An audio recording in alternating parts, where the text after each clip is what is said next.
Opa! Welcome everybody to Stavvy's World. 904-800-STOP. Call in. We'll solve your problems. We're in the mobile command center.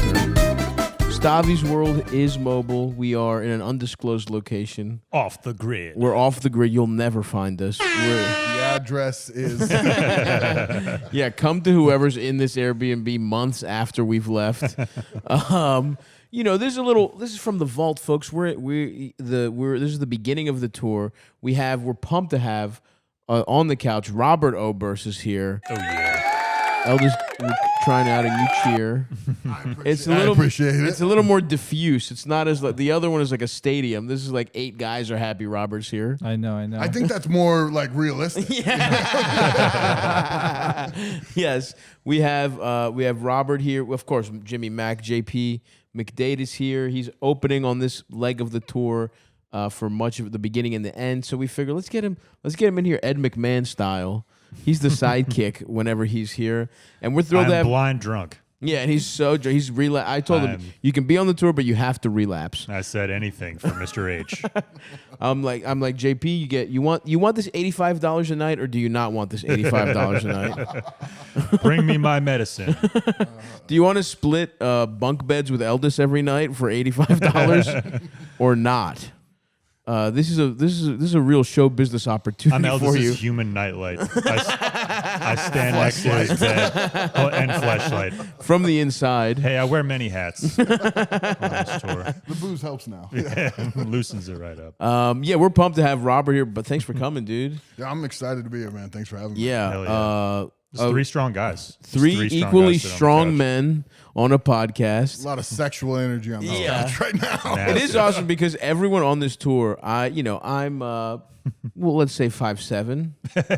You know what? I am actually 5. Here's something that annoys me. I actually am 5'7" because everybody who says they're 5'7" is 5'6". I like that you said it like a negotiation. Like we'll call it 5'7". Because I was about to be like, I'm 5'8", but that's me lying. Right? Even though... You give yourself a quarter. Like 5'7", even though with shoes on... Look, when I go to the doctor, they weigh me with shit with my pants on.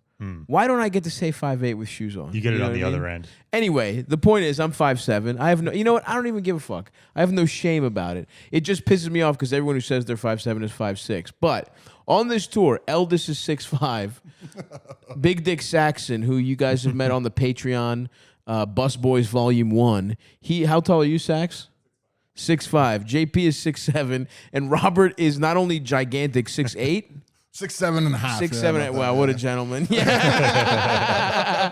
Hey, you know what? Legit. You know what? I'm 5'7" and a half. How about that? People get really crazy about it. Like the way that line at 5'7", like guys really. Yeah, you don't want to be get edgy. You don't want to be. It's real, and some might argue it's 5'8", and they're wrong. No, 5'7". Thank you. It depends Thank on you, the Rob. humidity. Yeah, it depends on how high my hair is. So good. I honestly, if it makes you feel any better, you're all the same to me. Thank you, dude. I appreciate it. Yeah, we're all... You could be 6'1". Yeah, that's true. And I love that. We're all basically first graders. To Robert, yeah. 6'7" and a half, a hulking gentleman.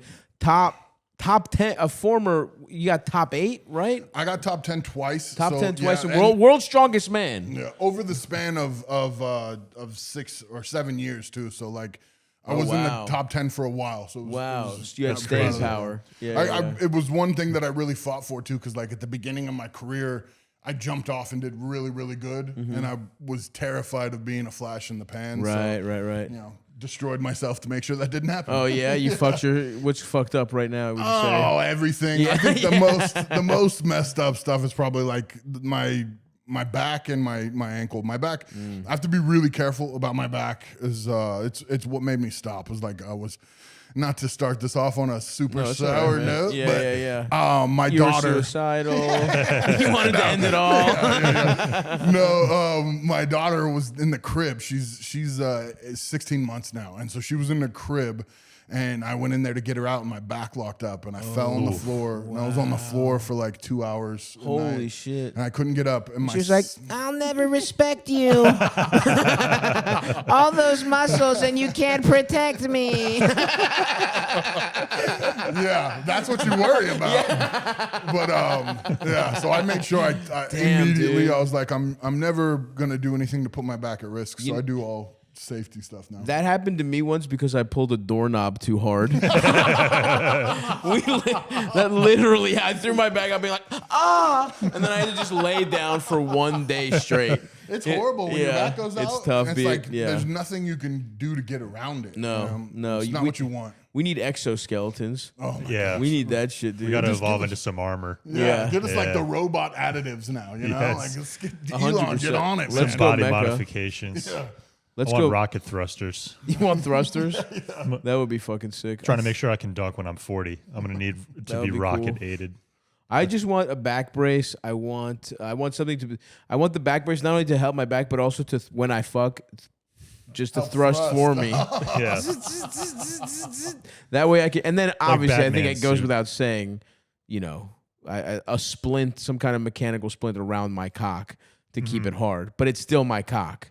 I don't want a mechanical cock. I want my cock to feel the pleasure, but I need around it With sort like of- an add-on that pinches your leg so you last longer. Yeah, Like you feel something like you're gonna bust that. it and it Yeah, engages. yeah. Maybe you can have metal around the shaft, but the head is my head. So even if it's soft, the metal pushes my soft dick it's like a into marker. a woman's pussy in and out. It sounds dangerous. just first thoughts. Well, we'll figure So it out. is We'll get going to the moon. nanobots. We'll somebody's figure- got to be on this. Yeah, too. yeah, I yeah. guarantee somebody's on this. Yeah, it's crazy we haven't figured that part out yet. But yeah, dude, not only the world's strongest man, but very funny on the Righteous Gemstones. We became friends. I was promoting my special while you were on. I think we both kind of discovered each other's work at the kind of the same time. Yeah. Even though me and my brothers we were like, when we were growing up, we loved watching World's Strongest. So I'm Really? sure but you know, you're like we were younger. We weren't like keyed into it. It's just like a fun thing to watch. Yeah. So it's like I'm sure we watched you fucking pick up gigantic stones and throw them Somewhere over your along the head. You know what I Yeah. mean? But like, because that was always a fun thing to watch and like pretend like, oh yeah, one day we could do that. You know, It's like that's its most like marketable feature is when people are like flipping channels or whatever. You don't It's flip incredible. it. When you see a guy pulling a bus. Yeah. You stop for a second. hold you on see a a minute. 400-pound guy with abs pulling a bus, and you're like, what the fuck is going on? Like it sounds like. Watching you guys compete feels like you're reading something from mythology, where it's like, you know, the king brought the unstoppable giant to smash all the Canaanites or whatever the fuck. That's really where it started from too. Strongman, they say it originated in Scotland. Scotland was not allowed to have weapons or really train and stuff like that because England sucks. Yep. And so Fuck the Brits. yeah, all of them. That's a common through line in basically all of world history. It's like the English were being dicks. They're like, no, you can't have a gun. So We're gonna go have sex with each other and polish our muskets, and then you guys and then the Scottish had to get strong as We're hell. gonna get out some big fucking poles. We're gonna And kill throw you with these fucking rocks. fire. That's what it was. It was rocks and stones, and then one part of the competition would be like you had to be able to run to a certain place with rocks and then run back. Yeah, and that's where it all awesome. came from. Yeah, just pure ass brute strength. It's so cool. Who's gonna protect the king without any weapons? Yeah. Sick, dude. Yeah, that's it. And it's such an interesting thing to get, like, because you're right. It's the most channel flipping. You're never gonna switch, but it's like it's crazy to think that was just so your life. Yeah. Like to most people, it's like a cool thing you stumble on and you watch like 4 times a year. Stand-up comedy. Yeah, it's basically like Yeah. most people don't give a fuck about stand. Most people go to like 4 stand-up shows in their whole life, and 3 of them are like, you know, bachelorette parties or Yeah. something. Right. But like that's crazy. Like, what even is it like to be? How do you like? What are the prelims for getting into? You know, what's the open mic version of doing World's Strongest Man? Is it just you go to a fucking parking lot and start lifting Corollas? Like, Real, yeah. It's all over America, England, Canada. It's huge. They've got different styles depending on where you're at in the globe. Like the Middle East and stuff does a lot of like rock lifting, you know. But at the amateur level, that's what it is. You pay, you sign up, you go and you'll see these guys. I mean, I saw a guy. I've seen guys really hurt themselves really badly, really horrifically. and they were just like they had a 9 to 5. Like Yeah. they were here for fun and paying yeah. to compete. And like for the rest of their lives, they walk weird or whatever. Their shoulders and their hips are now fused together. They no longer have a torso. I know. I can't tell you how many guys I know who have their low back fused. Yeah. You know, A lot of it's vertebrae. very common. It's like, no, I don't need a spot for this Volkswagen. I'm good. I got this. My back doesn't bend. Yeah, it's a lot of that. But the guys who do it to be in shape and just have fun, it is really cool. Like there's the camaraderie in Strongman is, you know, it's unmatched. It's not like you're going to go to a CrossFit gym.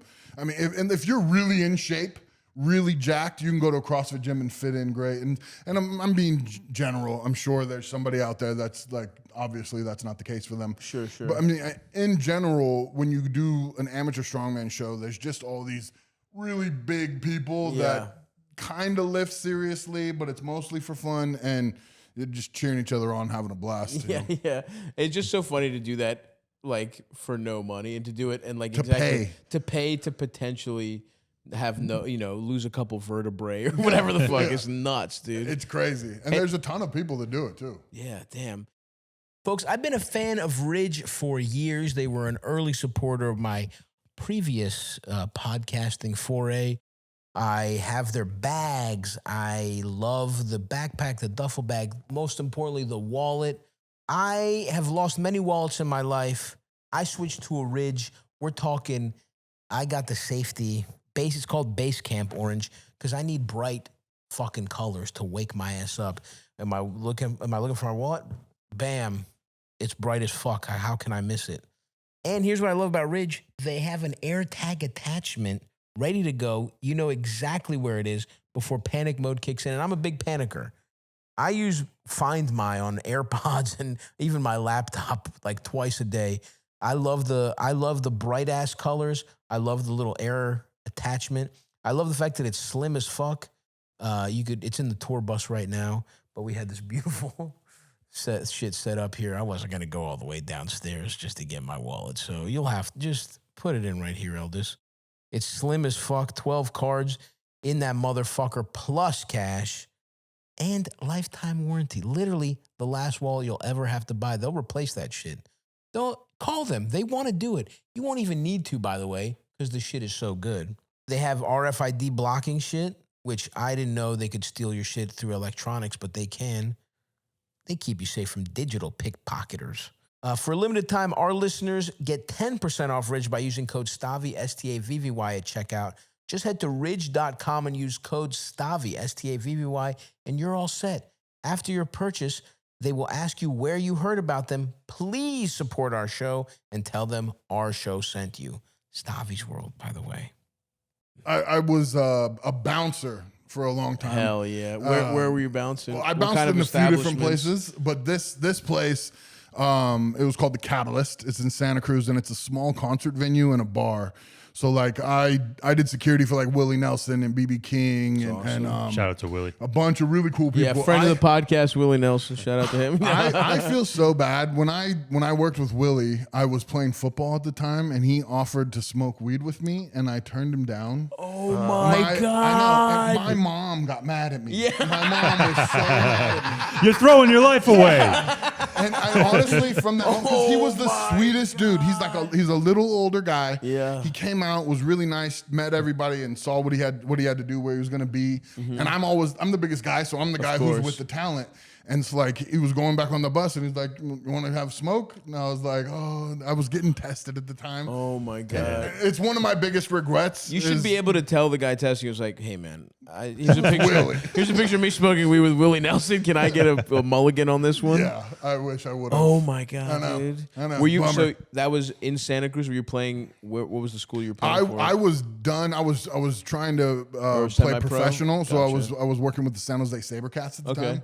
And What yeah, league that's is that? arena. Oh hell one. yeah, dude! Arena's another dude. You're like a like fun shit to catch on ESPN3 All-Star. You know what I mean? Like arena football and Seriously. You just need to play in strongman. the World Series of Poker, basically. And then you hit the fucking triple crown. Oh man, but yeah, the thing about arena. Oh, too, dude, fuck! For the SaberCats, you should have smoked weed, man. No, of course. Well, this is the worst part. The arena, 2 years before I got to arena, the guys were making an average of like $300K a year. Wow, like that was okay. the average. Yeah. And then when I got there, the ultimate reason I didn't stay or do anything with them was because guys were like working at McDonald's when they weren't at practice. That's nuts. And so it was just too much. My body was already like my ankles really started to get messed up from football. Like it was just I just kept re-injuring the same thing. Your whole life, you must have just been just like shit. gigantic and beating yourself up doing playing football. I guess your whole life. Well, at first I was a big drama kid. I really loved. I wrote plays and I had like a. I love that, dude. I had a little video camera that you'd put the VHS in and record, and I made probably 10 spoofs trying to copy Scary Movie. Like I did so all kinds. awesome. I love that stuff. I had 10 That's siblings, awesome. so like I had Oh my God. all Holy the shit. characters and everything. Like I made my sister chase me. We lived behind an apple orchard, and I made her chase me through the apple orchard. You literally just sound like a character in a fairy tale. Yeah. The giant that lived, the baby giant that tried to get his 10 siblings to make plays he with would put him all 10 behind siblings- the apple orchard. Put all 10 siblings in a big basket and carry them to school every day. That's fucking nuts. That's I was so obsessed sick. with that stuff at first, Okay. and I was really into drama. And then going into high school, I'd signed up, and I'd been in several plays. Like I got to lead in a few, which is crazy. Of for a Mice big and guy. Men. No, I didn't pet the rabbits. I got to do Jack and the Beanstalk, and then hell I yeah, was dude. one of the Three Kings. I Sick. wrote a rap for the Three Kings, and That's then I made awesome. them let me do it in the play. Hell I was like, yeah. I'm not doing it if I don't get to do my rap. Love That that. rocks. Negotiating. Yeah. But then high school came along, and I was like getting involved in everything, and then one of the teachers just made fun of me about trying out for the lead in a play, and then it was like I shattered confidence from it. Yeah. Oh It was my done. God. It's crazy how much one comment from like an asshole teacher can Right, just, like, just a was guy really- who was just too stupid to get a real job. Like he probably wasn't a good teacher. Right. Like it's always the shittiest. It's like and looking back, it's probably some 25-year-old dickhead. Yeah. Who was just a piece of shit and who was insecure and honestly on some level jealous because you were fucking huge and like he wanted to play football and he got cut and then it's like that's when I started football. I Yeah. wasn't gonna play. I was all drama, and then when that happened, I went out and did football, and then like literally just I blew up and started like being really good really fast. Yeah, But, that's all. I mean, that's so funny, dude. I had the same experience, but like with obviously different results. Like I was a total drama kid, and like me and Eldest were in plays in elementary school together. What was the clown one? Ambiguously gay Clowns. duo. Yeah, we did. We put that on. We put on a production of the Ambiguously Gay Duo in 4th grade. But you wrote it into a beautiful feature-length drama Yeah, that yeah. explores their relationship. That was a good yeah. cartoon though. It Come on. was, It was a very great funny. cartoon. That was fucking funny shit. Yeah, it was Smiggle. clowns, right? Yeah, it was Did we clowns. do anything else, or were you gone by then? I think there was like at least one or two other plays. I just don't remember I don't remember. why. Clowns was very memorable though, for Yeah. sure. And then in middle school, I think I like auditioned or like they were doing Charlie Brown, and I think like I think it was probably a shoe-in. I mean, who's supposed to be playing Charlie Brown? But I had that moment. Nobody had to make me feel self-conscious. I should have. I had the confidence you should have had, where I was like, what am I doing for job? I'm a fucking athlete. Like I was just this size. Like I've been 5'7" since I was in 6th grade, and maybe I was 200 pounds, but I was like, Still big. I was like, well, I'm gonna play fucking football and basketball. I'm going pro, and I quit drama in 6th grade because I was like, yeah, dude, I'm a cool jock now. But I remember like it is being a little ass kid and being like, I want to be on stage. You know what I mean? Yeah. It's so fun. I want to go back though because I want to get a little more about like you as a little kid because that's fascinating. Because you must have been also just big as hell from the jump, right? Not till like I had a crazy growth spurt between freshman and sophomore year. I was Okay. starting like maybe 4th, 5th grade, I got really chubby. Sure. But I was short. Okay. And then I worked at a Boy Scout camp in Okay. Catalina Island. Oh, nice. Off LA. Catalina, very nice. And, The Catalina wine mixer. Yeah. And, so I was there for 6-7 weeks or something like that. And while I was gone working at camp, I grew 7 inches. In a fucking 6-week span. I came home, my mom my God. started bawling. She was like, "My boy!" Like, Yeah, she was freaking out. Like my brother Sean, who I hadn't seen him for like a couple years. He walked up to me and introduced himself. My older brother. Yeah. So The camp got shut down. They were putting HGH in the burgers. Dude, that's fucking nuts. So dude. yeah, so like I had like just crazy deep red stretch marks all of a sudden and Yeah. all this Did stuff. that hurt? Were you Yeah. going through Oh, like I a remember it. werewolf transformation? Exactly like that. Ah! I remember. So I don't remember almost anything other than a sunburn I got, a real bad sunburn that I'll remember. And then I remember laying in the tents at night and just rubbing my legs. And I remember the guy next to us, next to me, had a Playboy that was like under his pillow, and I saw it. So like I snagged that, and at like 2 a.m, I'm like rubbing my legs and looking at this Playboy to distract me. Like, Jesus, dude, that's nuts. Going like an inch a week. That's fucking nuts. Fucking insane. it was super painful. But before that, you were just like a chubby kid who was like very into drama. Yeah. And how do we get 10 siblings? Is it like religious? Like, No, you grew up in a not cult? really. No, my mom had a rough childhood, and so like when she started having kids, she just like wanted all of them. And then like my mom was told she couldn't have any more kids, and then she got pregnant with me. Oh, wow. And then had me, and then adopted 3 more. Wow. You know, and so like my mom was just like always just trying to take in everybody, take care of them, which is where all my confidence came from. Like I'd be the chubby kid, like I'm Augustus Gloop. Yeah. You know, like she'd like pinch my cheeks and tell me I could do anything. And so like that's really where it came from. It was like I just believed her. I could do whatever, you know. And what you must, I mean, everybody had to have bunk beds? There's no way everybody got You must have slept in bunk This beds. is a good question. So when I was getting into high school and we'd moved back to Watsonville, we lived in a 3-bedroom house, and we only had electricity there for the first 30 days. Oh my God, dude. So this is the craziest thing. Looking back as an adult, like my dad made good money. He worked for a great company and like Quinn Caterpillar, like Caterpillar, the tractors and stuff. My dad was a really smart engineer, worked on all that kind of stuff, and like then started working on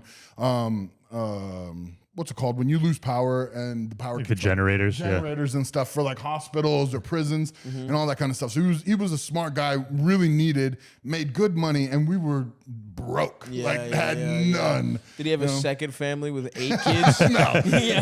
What happened is he had a wife that spent everything faster than he could make it. Yeah. And so like I remember like we had like no power for 3 years until like well, on the weekends my dad would drive home. You ever seen those white Did they have trucks you in a that big like wheel running to fucking power the house? Conan the Barbarian pushing it around? I'm running the dishwasher. Heave. If you on the road, you'll see like a Caterpillar truck drive by. It's a big white truck, and you'll see it's got like a little crane on it. All of those trucks have little generators. So on the weekends, we would plug that into the house, and we would have like maybe the TV or whatever. Like sometimes if we didn't run anything, the hot water heater would work, you know? It was like that forever. Damn, but like, dude.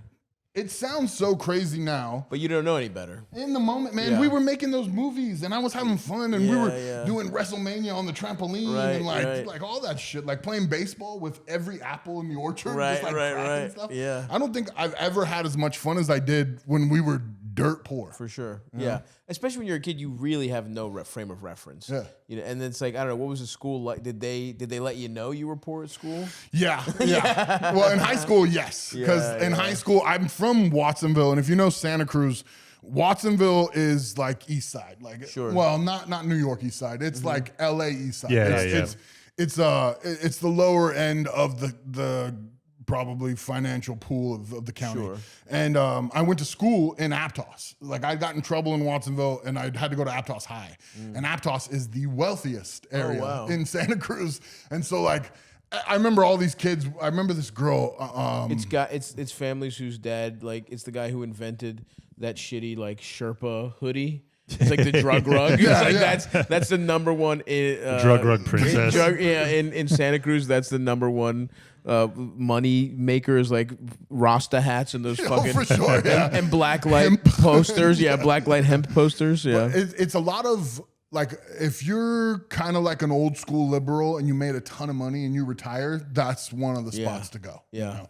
And It's so, a pretty hippie dippy town from what I know. super. Yeah. And honestly, I loved it. Like Yeah. it was so I first The place I banana left. slugs? Yeah, the Or right? yeah, Or- the banana yeah, slugs. yeah, Yeah, the that's the- UCSC slugs. Yeah. Yeah. That's an awesome mascot. And like it was like first left, I went to Arkansas for school, and it was like traveling back in time. Like it was crazy to me that like there was a club that we used to go to called Curtis, and the guys on the team said that was the black club. Wow. And so like literally like it was almost like it was like going into the 50s. Yeah, you know? Like, yeah, it was like coming from California, I was like not used to that. You're like, this is ridiculous. I mean, at least you can run the lights in the black club. At least you guys have No, a I was like the refrigerator that mascot works. of the black club. It's always the best when of you're a course. big white dude Oh, and you're dude. the only white dude there. It's awesome. Yeah.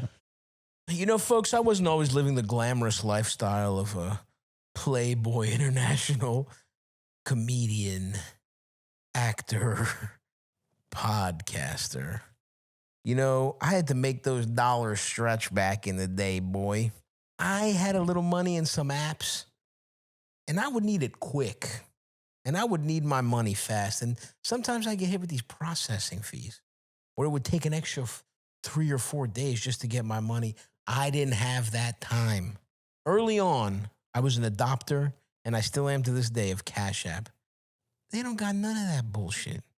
We're talking get your money fast, safe, easy. I swap back and forth whenever I want to throw a little something to my, my brother just had a kid. I want to get the little guy something nice. I Cash App my bro a little couple coins. Get the boy some diapers. Get him some formula. Uncle Stavvy's got him. Cash App coming right through and direct. It's safe, easy, fast way to send, receive, and transfer money to family and friends. You get started so fast. I thought there was a big barrier to entry. There's none. Just enter your phone or email. No bank necessary. No bank account needed. We'll go straight through that. No waiting. Your money shows up right away. That's what I love.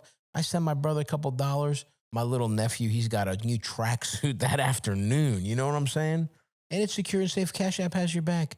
If you're about to send money to somebody sketchy, little warning pops up. Hey, buddy, you sure about this? You sure you want to do this, little buddy? Be like me. Be like the gentleman here at Stavvy Baby Enterprises. Throw a little cash around on Cash App. For a limited time only, new Cash App users can use our exclusive code to earn some additional cash. For real, no catch. Just download Cash App and sign up. Use our exclusive referral code Stavvy, STAVVY. In your profile, send $5 to a friend within 14 days, and you'll get $10 dropped right into your account. Terms apply. That's money. That's Cash App.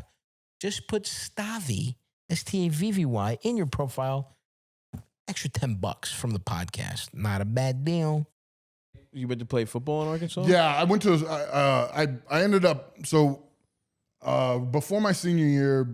This is a lot. No, I love it. I mean, if you want to. Yeah, I go don't crazy. mind. I don't mind. Yeah. Before senior year, my dad was schizophrenic, and he had a lot of issues, a lot of different stuff, and him and my mom split. At My least mom he didn't have too many responsibilities. Fucking guy had 10 kids. Even if he was of sound mind, he would go fucking crazy. You're plugging in a fucking extension cord to make tea on the weekends. He had a lot going on. You know what's funny is you were smart enough to realize that it was off an extension cord. Yeah. So he had a break. Okay, yeah, damn. Towards senior year, and it all went haywire. So like I ended up being homeless for about 3 years, and then bounced around and tried to figure stuff out. So and it's I just made 18 a to lot of 21 mistakes. kind of? Yep, and Dennis, that's Rodman, same thing. Dennis Rodman. Really? Yeah, he was like homeless in that. And then he started playing JUCO, and then he went from homeless to junior college. Wow. I think he also had a growth spurt. I want to Yeah, say. he did. He was like 6'1" when he Yeah, entered he was college like, or something. it's I think crazy. he was Yeah, 6'7". a ton of similarities. Yeah. Dennis Rodman's the man too. Yeah. So yeah, bounced around, and I just made a bunch of mistakes, and then like I was done with football. I'd quit. I'd laughed. I won't even Choked the get coach maybe or what? Yeah, something like that. Flip Anyways, Flip the team bus Anyways, barehanded. we're I'm moving too good at forward. this. Yeah. you really caught me off guard there. Sorry, man. that was Just an educated hunch. So I got a job. I moved back to Santa Cruz and considered myself a coke dealer for like 2 months. Hell yeah, dude. And it was silly and stupid and that stuff. Like I don't know. I mean, I got to be honest. Some For people- where you were at the time, being huge, being in Santa Cruz, Yeah. like if there's place to deal, like for your circumstances, that's not a horrible like. It was a move. Looking at the math and being like, And it helps to be huge because it's like, how much do I owe you for this 8 ball? It's like $500. yeah, and it's a hippie town. It's like it'd be different if you were like a coke dealer in like a major city. Right, yeah, You know, totally, like, totally different Honestly, vibe. I'm glad you didn't, keep Yeah. doing it, but it wasn't the worst idea. Let's give you some bad credit. things came out yeah, of I'm it. sure some bad stuff happened. I Yeah, remember yeah. doing some stupid stuff, but Yeah. It's a natural byproduct of all that stuff that happens. Of It's having bound that to much happen, I cocaine think. around. yeah. So I left. I and realized I needed to get out of Santa Cruz. Gotcha. So I moved. My dad had just had another child with someone else, Oh, and wow. him and my mom were back together and Yeah, raising that was her his now. issue. Not enough. He was like, just go out, clear my head, have another Yeah, kid. it was a lot. Like I said, I'm Jesus leaving a lot Christ. out too. Yeah. And so I moved back in with them and just weaned myself like completely. I just no rehab, no nothing. I just cut everything. I was on a lot of pills at the time too. Sure. Football really got me into pills. Yeah. And I stacked backerboard outside of Reno for about a year, which Damn, like dude. in you Now know, we this- went from fairy tale to Johnny Cash song. I was stacking backboards in Reno for a year. that was good. yeah. So that and like Fresh off pain pills, stacking backboards in Reno, dude. It's truly a mythological life that you've led. That's crazy. So I did that, and I was like about just about a year deep, and I got a phone call from a buddy of mine who was going to school at Western Oregon University, and he was like, "Man, the coach here says you've got eligibility." Whoa, nice. And I was like, "For real?" And he's like, "Yeah, he's gonna pay for your school. Get out here." So Whoa. I took my twin mattress from my house. Yeah. I tied it to my roof. I broke it on the way up. Yeah, Like, yeah, snapped it in yeah, half. yeah. I drove from Reno all the way up the 5, all the way into Salem, Oregon, and got off there and headed east, west. And stayed. I finished school at Monmouth at Western cool, dude. Oregon. Nice. And I was just really appreciative. They gave me an opportunity. And that's like where football ended for me. Right. And so this was a super long way to get back into. But it was huge. It was huge to like kind of get you just a little stability, Yeah. a little like. I had a place to live. I had food. Yeah. Like to me, that was everything. And then I could kind of, you're not living off of crazy momentum. Yes. You know, sure. when shit starts rolling and you don't take a moment to step back, like you can really end up in some spots. For sure. No, it's crazy. I mean, I definitely. I mean, your life feeling like your life is being dictated by forces outside of you is a really scary thing. Yeah. So that sounds like it was even though you like. It made you get addicted to pills or whatever. In the beginning, it's like football. Sounded like a nice little salvation and just some regularity. And then from there, you were kind of. Is that where the strongman stuff Yeah. started? So just the pills Yeah. thing, really funny. Yeah. When I first started coming off pills, I was in my college dorm. And This is in Arkansas. Where's this? I don't want to say. Okay, yeah, we don't have to say. We were, Yeah. we were in a college dorm. In a college dorm, yeah. College dorm somewhere in the Somewhere. continental United Yeah. States. Maybe too specific. Okay, all right. Could have been Hawaii or Alaska. We'll give it all 50 states in hell. We'll throw in Puerto Rico. It was maybe one as of the well. hemispheres. Yeah, yeah. So I was In the dorm. Yeah, in go a college dorm, and I'm coming off, and I remember I was laying in my little bed looking at the roof, and it was like moving and being weird, and I really having DTs like hard. And the running back was my roommate, and he goes, "Man, are you jerking off over there?" And then he opens the door to the dorm, and he goes, "He's in here jerking off," and I'm like. You're just fucking getting off pill, having like fucking oxy withdrawals. Yeah, he's in here jerking off. I mean, getting off like pills with a roommate is a tough scene, dude. In a little dorm in those plastic mattresses, like those little Making ramen twin noodles on a XLs. hot plate, trying to. Well, in Alaska they got brick. Yeah, nice. Yeah, of course, where you were. Yeah. So, There's a moose outside the window. To answer the simple question you asked about an Yeah. hour ago. No. This is I was perfect. bouncing at a club, the Catalyst, and I was doing security for a lot of people. Cube, Snoop, Yeah. it was sick. And super you're sick. in your like mid-20s here. What are Yeah, you? low 20s. I'm like Early not even 20s. 24 or something like that. Okay. Yeah. And a buddy of mine was obsessed with Strongman, and he'd been trying to do it for like 8 years. Mm-hmm. And he was always the guy that was like my backup or whatever on a football team. Sure. Damn, that's tough.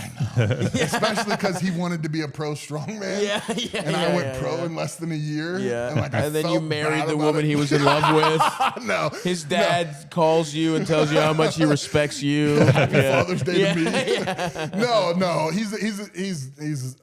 He's got a lot of really cool qualities. I don't want him to feel bad if he sees this. He's the man. And he helped me a lot. Like he taught me everything. And when I first got started, the first day I did a log press, which is like, if you know what a log press is, like we used to use trees, but now we use like a cylinder metal. Yes, I've seen those And things. so I had the record in that for a while. And so I did that on the first day and I pressed it and I beat the amateur record by 5 pounds. And I put it down and I looked at my buddy and I was like, was that any good? And he goes, get the fuck out of here. Oh, that's brutal for that guy, but he's doing well. He's you know? doing great. Yeah, He's got a wife and he's doing great, man. He's Yeah. living the normal life like I should have. Of course, You yeah. know? That's the other thing is like success in these fields is still not good. No, like you don't live a good life. Like it's so much better just being upper middle class. Yeah. And have a consistent paycheck. Yeah, Insurance. totally. you know. Couple of How much does before that you go on log vacation. weigh? An overhead It press? depends. It depends. So my record, I broke the record in Australia with Arnold Schwarzenegger. He was like right there watching me. I broke the must record. feel so cool. It was badass. It was in kilos, and I think it was like 477 in pounds, something like that. Jesus. It's like 217 kilos or something like that. It might be off. Don't get mad at me, internet. It might be off by a few pounds. So Elders, do a little fucking producing, man. Check out fucking. really quick too, since you brought him up. Yeah. Everybody that comes on this show just goes on and on about how grotesque and crazy Eldest looks. You know, I got here. I'm an avid listener. I thank you. listen while I train, while I'm doing stuff. So I don't watch. I Yeah, listen. yeah. I've heard Eldest's voice a million times. Yeah. I was expecting you to be so much more hideous. You just look like a normal dude, man. Like I it think makes that's me because of wonder. someone's messaging. We've really If you're painted a the- narrative here. If you look crazy, then what do I look like? I'm a much more exaggerated version of you. Yeah, you guys are members of the same tribe. But that's the thing. You're one of the literal world's strongest men, and he's just a guy. You know, and you guys look similar. That's the issue. I think you look good, brother. Way better than I was expecting, for sure. I think you look good. Yeah, Way thank too you. many people tell me that. They're like, oh, Eldest, and there's gonna be like fat like Stav. Okay, all right. There's gonna be Let's fat fucking and gross relax. just like Stav. That's Just how like Stav that's talks about it. that would be the negative thing to happen to you. Oh man, wait till they're on the bus for a long time. You know what, Eldest? That's fine. I carry this. I'm basically like God. I'm like Jesus in that. I'm basically like Jesus in that. You know, I'm dying for every fat guy's sins. You know, throw them all on me. I'll be fat as shit. I'll be short. I'll be bald. I will take these slings and arrows for the rest of you. That's how I look at it. Don't judge them. Yeah. They Judge know not me or what they whatever. do. Me not. Yeah. They know not what they do. They know not how We're a fat bunch they of are or heretics in something. here. Yeah. No, not at all. I just said by accident I am like God. I meant Somebody's Jesus. gonna clip that right there. Stavvy, you're gonna be on one of those clips. You know they make all those videos now about Yeah. all the comedians. Yeah. It's like its There's a own clip. market now. It's very funny to be that obsessed with like. Truly, we're some of the dumbest people on earth. Yeah. And there's people there's like a whole clips ecosystem like. There's like Can an you Entertainment Tonight about dumb comedians on podcasts. Which is pretty basically. funny. was like- And by the way, I just want to say for the record, I'm not like God. I said I'm like fat Jesus. Let me make that clear. Y'all It's heard fat that. Jesus. Y'all heard it. I am Rewind Fat the God. Jesus, tape. not fat God. I have some humility. Oh, dude, that's It's fun. gonna be a thumbnail of you tomorrow with lava all around it. Like, Yeah. Maybe I'm the fat antichrist. That's true. That's a that's a whole possibility. new batch of hate for you. Yeah. There's nothing, there's something very powerful in Lucifer. Triple XL Lucifer. Man, that's fun, dude. But yeah, it is fascinating because I also just feel like just bouncing. There must have been guys who just like. Do you get that your whole life where people just like are so insecure that they like try you to just be like, oh, fuck this guy. Who the fuck does he think he is? Just you existing. Yeah. And they take it as a personal like slight that you're big. Yeah, for sure. Especially so, I got picked on a lot until I got good at football. Like until like junior year of high school, I was like, man, I had some really rough bullies, and actually, like the guy who fucked with me the most hung himself a couple of years ago. Oh, nice, dude. Crazy. Yeah. Crazy. But like he fucking tortured me. Holy like shit. he was a scary motherfucker and like he would torture me. And unfortunately, I became a junior and then I started acting like an asshole. Of course. And then that's like, what happens. So if you get people who get abused, it's like a cycle. yeah, but luckily I caught that. By like senior year, like I started getting attention from girls, and I started realizing like because I had all of my sisters and all that stuff. I started realizing like me being silly and funny and nice is like that's my best attribute. Right. Being a jerk, like maybe the mean girls at school will laugh. Sure. But like you're not gonna get no play. Yeah. Like it's not like it's not gonna do anything. And for even you. if you do, that head's not going to be good. No. From popular girls in high school, It's unless they taking were so really long. popular, I guess. I guess I'm trying to think about the The girls right I kind went of to high school popularity, with. the right yeah. kind of You know what? I take that back. There were some girls that back in the day. I don't know, because then all you know is what your friends who got to get pussy said to you. As non-pussy getters in high school, all I have is these unreliable narrators of the guys who got to fuck. Everyone lied to, and there was always like that one girl who was known as a whore just because she kissed a guy and people saw it or something. Yeah. She like hooked up with one guy. Yeah. It's like this fucking slut. Life's ruined. Yeah, some girl gave a guy head in middle school. You just only hear stories. You think you're surrounded by the greatest sexual dynamos who ever walked the earth. yeah. You only hear their side of the story. I remember one kid said he fucked 7 girls in high school, and I remember being like, oh. It was like it's like the Jaws snap zoom where I'm like, oh.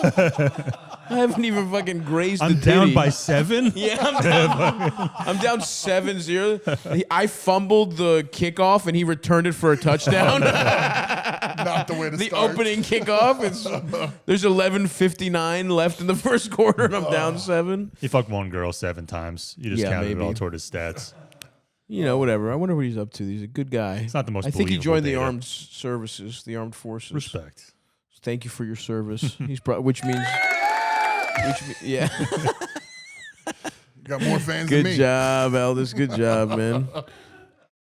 Oh, folks, I've been away from my home for 2 months, over 2 months on the Dreamboat Tour, and I am happy to finally make this spring the season that I lock in with nutritious 2-minute meals from Factor. Eating well has never been this easy. Just heat up and enjoy, giving you more time to do what you want. I'm going to get in the zone big time. It's been a pretty good, nutrition-wise, it's been pretty good, but it can be a lot better. You know what makes that easy? Factor. With 45 weekly menu options, you can pick gourmet meals that fit your goals. Choose from Calorie Smart, Protein Plus, Keto, and more. Factor powers your day with satisfying breakfast, on-the-go lunches, premium dinners, and hey, guilt-free snacks and desserts. You know I'm a little dessert guy. It's easy to savor more this spring. Factor meals packs in the flavor with none of the fuss. Take that, fuss. Not at Factor. Get started at factormeals.com/Stavvy50off and use code Stavvy50off to get 50% off plus free shipping on your first box. That's code Stavvy50off at factormeals.com/Stavvy50off for 50% off. Could you imagine that? Plus free shipping. So let's not forget one last time, Stavvy50 off. And what does that get you? 50% off your first box. Idiot. Duh. It's clear what it gets you. Stavvy 50 off. Factormeals.com/Stavvy50 off. Yeah, were there any wild like bouncing Oh yeah, for situations? sure. So guys at first when I started bouncing would try and check me. I think there's a look, like a guy's got a look if he hasn't bounced for a while. Maybe he's just too busy with his eyes or whatever. I don't know. But like at first. Oh, it's like a projecting thing. It's just like Yeah. a vibes thing. Not think- even size. It's just I like, think because yeah. it stopped. Like I mean, it probably happened for like a month or two. But I was at like that. That's still like, insane because you were like this size. Like, what size are we talking? I was probably bigger than I am now. Wow, yeah. Yeah, a little bit bigger. That's nuts that someone's like, yeah, that guy doesn't look confident bouncing. I'm going to try and swing at him. Well, I mean, I've had guys. I had an off-duty cop have it happen. That makes a lot of sense. This one time, we were we would have shows. So like in the back, we had a rap group. I can't remember. It was like a Mexican rap group. I can't remember. Oh yeah. And then in the front, we had a 15 and up dance party. Oh god. And one of the guys from the rap show Oh, got into no. the dance party. You can't be putting up and coming rappers near 15 and up club nights. And so it ended up being the most epic brawl I've ever been a part of. Oh man. Spilled out to the streets. Jesus. A bunch of guys from Seaside drove out for the brawl. So like there was A fight's going on so long that word gets out and people commute to it. from Santa Cruz to Seaside. That's a drive. Send word to the cavalry. Look to the east at dawn. Riding. So if you know downtown Santa Cruz, Somebody's trying to stop us from fucking underage children. Get the baseball bats in a van full That's of a our red strongest line. friends. Yeah. so that downtown road, it's Main Street and then there's Pacific. And literally the whole block, the entire street was packed full of people nuts. brawling. And one of our big rules was like, don't go out. Like Right. you're secure, you're safe here. You step past this door. We can't do anything for you, No yeah. insurance, no nothing. And cops are on you when you're a bouncer. Like we had to wear gloves after a while because they would check Yeah. our knuckles. Wow. So I'm standing there in the doorway and I'm sitting there thinking like this. Yeah, is gonna cops be fun are to like, who watch. do you think you are? We're the only ones who get to beat the fuck out of whoever we want. That's our job. They were just jealous. Anyway, Yeah, sorry. pretty much, Yeah, yeah. yeah. So I'm standing in the doorway and I'm watching this and I'm like, wow, this is gonna be the craziest thing I've ever seen. Yeah. And the guy who got me into Strongman, in the middle of it, I see him just come up like a movie out of people and he goes, "Ah!" And he's built like me. He's a big fucking dude. And I was Yeah. like, oh fuck. Like, Yeah, I gotta get in and there. we're in there, and like I'm literally like one after the other, after like people behind you, people all around you. Yeah, I mean that's insane. A block long brawl is insane. All the members of IIICP had you surrounded. Yeah. They were fucking throwing fists. Yeah, that one was the wildest. Like Hank Williams Jr. We had a bunch of bike. I'm not going to say which biking group, but a Yeah. bunch All of his rowdy bikers. friends, let's say. Yeah. They were And there we for had Monday a night. very physical altercation, a very, very physical Damn, dude. altercation. And then the next night, I'm working the bar, there's no show, and I'm working by myself. Mm. So at the Catalyst, when you go in, there's 2 doors, and then like if the venue's open, you go underneath, and it used to be an old bowling alley, and that's where the shows are. If there's no show, you go up the stairs, and there's a bar. So I'm sitting at the top of those stairs, everything else is locked. And I'm sitting there by myself the night after a pretty rough brawl. Yeah. And I hear 200 motorcycles. Oh shit! Oh my Sitting there by god, my dude. fucking self. Oh my god. My ass like fell out of the seat. I was like I knew, like I get goosebumps talking about it right now. Yeah. I knew in my head this was the end. Like Yeah. in my head, I was like, don't you go out like a fucking pussy. Yeah. Like don't, like this is the only thing you can control. Go out like a man. Open your fucking eyes and go out like a man. I would have been like, how wide are those vents? Is there a ladder? And so, I would have tried to find a fat woman and put my clothes on her. there was like nobody in the bar. There was like nobody there. I was literally me, a bartender, and like one guy. So you hear 200 motorcycles Yeah. pull up, and I'm like freaking out. I'm sitting at the top of the stairs, and they start filing in. Just all these vests, all these sleeveless shirts, all these bald dudes. And then in the middle of them, this little old dude just weasels his way between them and kind of pushes through. And he stands at the bottom of the stairs and he looks up at me and he goes like this. I'm like, oh, fuck. Wild. Dude. I walked down the stairs, like literally like terrified. Yeah. And he was like, were you here last night? And I was like, yes, sir. He goes, were you a part of what happened? I don't remember exact words. Were you a part of the situation that happened? I was like, yes, sir. And he goes, Billy, Tom, calls these guys out, stand up here. And they all come up with like their tail tucked between their legs and their heads down.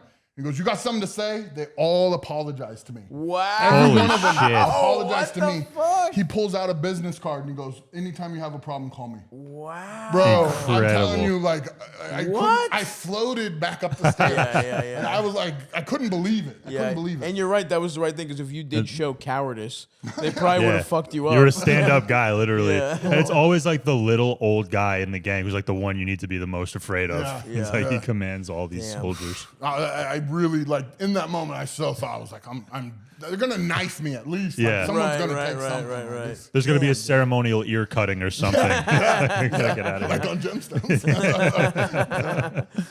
So this is interesting though because it's like, you know, you start doing strongman, but it's not like it doesn't seem to me like the thing that immediately starts paying big bucks, does it? Like you still have to bounce probably, or what are you doing at the time, or can you train? Like what are even the economics of something like that? Most guys never make money in strong. Right. You know, Yeah. and that's all they tell you when you start it. Everyone's like, Fucking you're insane, never gonna make it.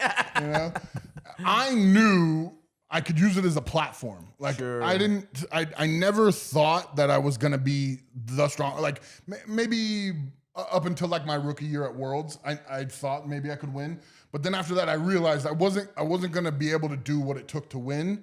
But I could totally use this as a platform. Right. I could totally use this to do what I want to do. Because just like, I mean, Eastbound and Down, he said it so fucking right. Like, I wasn't trying to be the best at working out. I wanted to play real sports. You know? You're trying to be the best at I really exercising. felt that way. And So you were just like, fuck, man. I mean, I'll fucking lift I'll it. lift this shit, but like, God, That's the upside of like if you don't, if like say you try strongman and you don't make it, at least you're still strong as fuck. when Yeah, you that is stop. true. Like, That you is have- true. if As long as you stri- don't break. As long as you don't fuck yourself up. Like if you try comedy and you flame out, then you're just not funny. Yeah, and you're just a fucking loser. Just a Yeah. dude. Yeah. You're just a guy. You hear that? Don't even do it, folks. Not once. You're gonna fail. That's interesting to have that perspective of just being like, fuck it. I guess I'll just do it. Yeah. And And then you that's were really what fucking it good was. as shit at it. Yeah. And then, cause like, is there more to it than cause we were talking a little bit. It's like, I didn't realize, you know, that you were going to like foreign countries and there's way more than just like, cause in my head, it's just the ESPN shit. Like, did you travel a bunch of cool places? Was there money in that? Or was it again, just experiential or what was it exactly? There's a little bit of money. I like. Were there some sultan? Like, did you have to fight his strongest, So his I- At his strongest birthday guy? party. I got him. I got Uday him Hussein's. he had a fucking mongoloid that you had to wrestle. chained to the wall. Baby Ruth. Yeah. No. I think the most money I ever made from a competition was like $2,000. Wow. I think about dude. maybe 2,800. What the fuck? So to just fuck your body, to do insane things the human Yeah. body objectively should not be doing. right. So I think maybe at eighth when I got top 10 at Worlds twice. I think that maybe one of those times I made 3. Maybe. Yeah. Maybe. I might be off by like $1,000. Now, what are the world's strongest man groupies like? They must be women that really, you know, they must run the gamut. You know what I mean? Like It's- some sturdier gals, maybe, which is fine. Those are there for sure. Yeah, which is for fine. Sure. I think that that goes along with anybody when you're this size, right? Like you don't even have to lift Right. weights. It's always like a big guy. There's will a touch, always real, for sure. you know, security and all that kind of course. stuff. But There's something kind of in you know, in women's brains, and in a much of it's like, you know, height really does you make people's lives easier. Like certain guys could never be 5'7", for example, Eldest. I'm just saying, certain guys wouldn't. the charisma. Certain guys wouldn't be able to live, you know, to survive. But so I get it. It was more like you were just always strong as hell. And there's definitely a type of woman that's going to be attracted to that whether you're a strong man or not. There's definitely strongman groupies for sure that are specific to strongman. That's so fascinating. Yeah, It's like, well, it's not dangerous enough being a woman. I remember getting a message from some girl a long time ago, like in Canada, and she was like saying she was scared of me, but it's like a roller coaster. Like she still wants to ride it. So like that's the kind of girl, like a goth. Right. Like had problems growing up type of. Oh, yeah. A girl who goes Sounds to church great, and by pays the her way. taxes. She wanted the literal werewolf from Twilight, and was like, I'm just going to get as close as I can. Yeah. Nothing wrong with a nice guy. That's there's a little. Sounds like that Venn diagram is a little bit with comedians. See? Hey, whenever you do. Goth is pretty good though. That's Goth's that's nice, that's for a sure, nice for one to have in the groupie canon. I just was wondering, like, does it attract a certain type of person? But that makes sense. You can be surprised too. You never know. Like there's just like a normal girl who had a big dad, you know? Like, right. Yeah, I get it. I don't think it's ever been just a like you're attractive thing though. I don't think I've ever gotten one of those. It's got to be some psychology trick. Right, like in high school, it was, oh, this guy's gonna be a college football player, and then the girls like, oh, me, that's you know? hilarious. And then after that, it was like, oh, he's gonna do this or that or whatever, you know. It was always something else. Hey, come on, you're cute, man. Don't say that about I yourself. mean, we fucked. But Yeah, like, yeah. I didn't think he liked it that much. Just moaning a bunch. That's fucking hilarious, dude. Yeah. I'll give you another bouncing one. So Please. I was at that same spot at the top of the stairs in the Catalyst, and at the bottom, one of the things I left out is there's a pizza counter. Nice. And, Sounds like a great spot. it was awesome. Yeah. I loved working there. I wish I never got fired for selling tickets. You were selling comps directly to your own pocket. Oh yeah, Respect. I used to make 5 G's a weekend all the time, man. You can't do that for long. But I was You're a like, stupid whoa, kid. this golden goose keeps laying eggs. It's a not sold out show. Yeah, I'm out yeah. front selling tickets. You know? Yeah, it was silly. And one of my best friends who I played JUCO ball with was the head of security too. So like he caught me twice and was like, bro, come on. Yeah. And then they caught me one time really bad. Like 30 people walked in with fake tickets. Like, Oh man. but I was sitting up top. Of those stairs, and That's fucking awesome, dude. I respect that.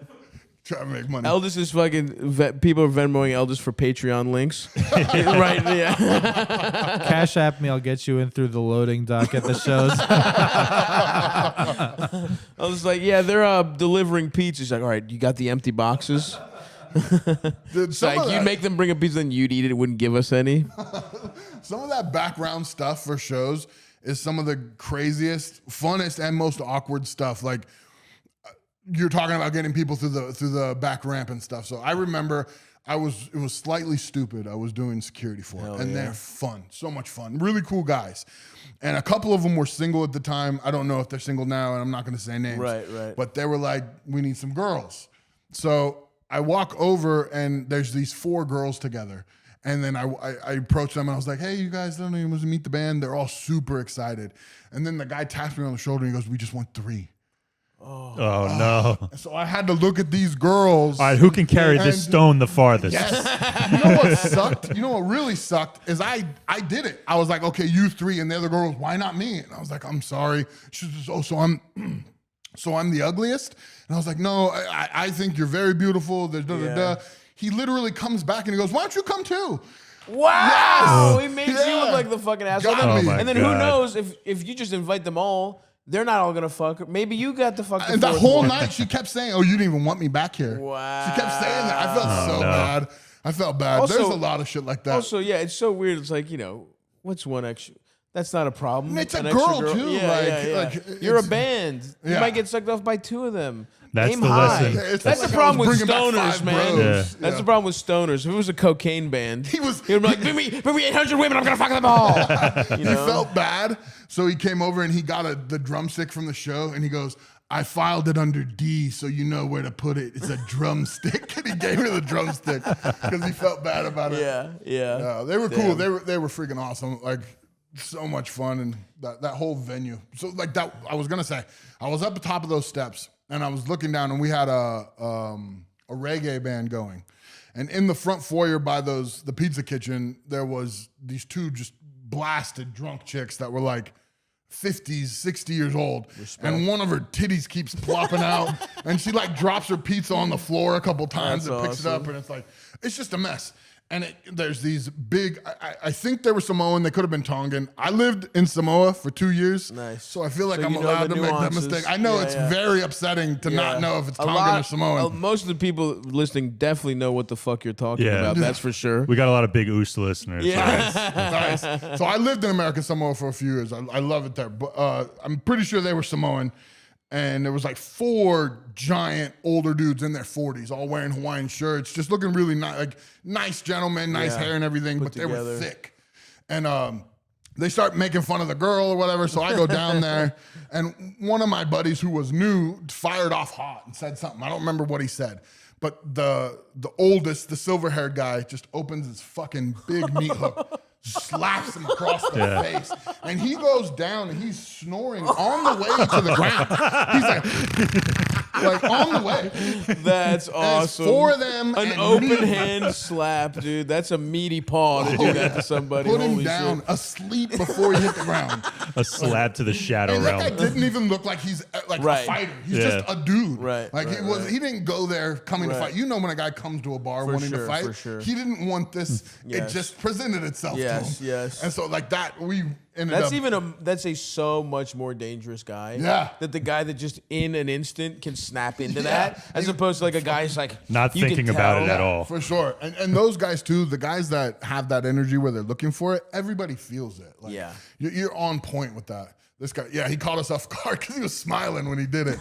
He caught us off guard. And we got, I think that was the only bouncing fight I feel like I lost. Yeah. Because it was like 4-on-1 until a couple more guys got there. Right. But like I went home thinking like I 4 lost that fight. Tongans. Yeah. 4 Tongans, that's a rugby team basically. Like yeah, you can't beat yourself up over that one. Yeah, I hung in there for a good couple swings.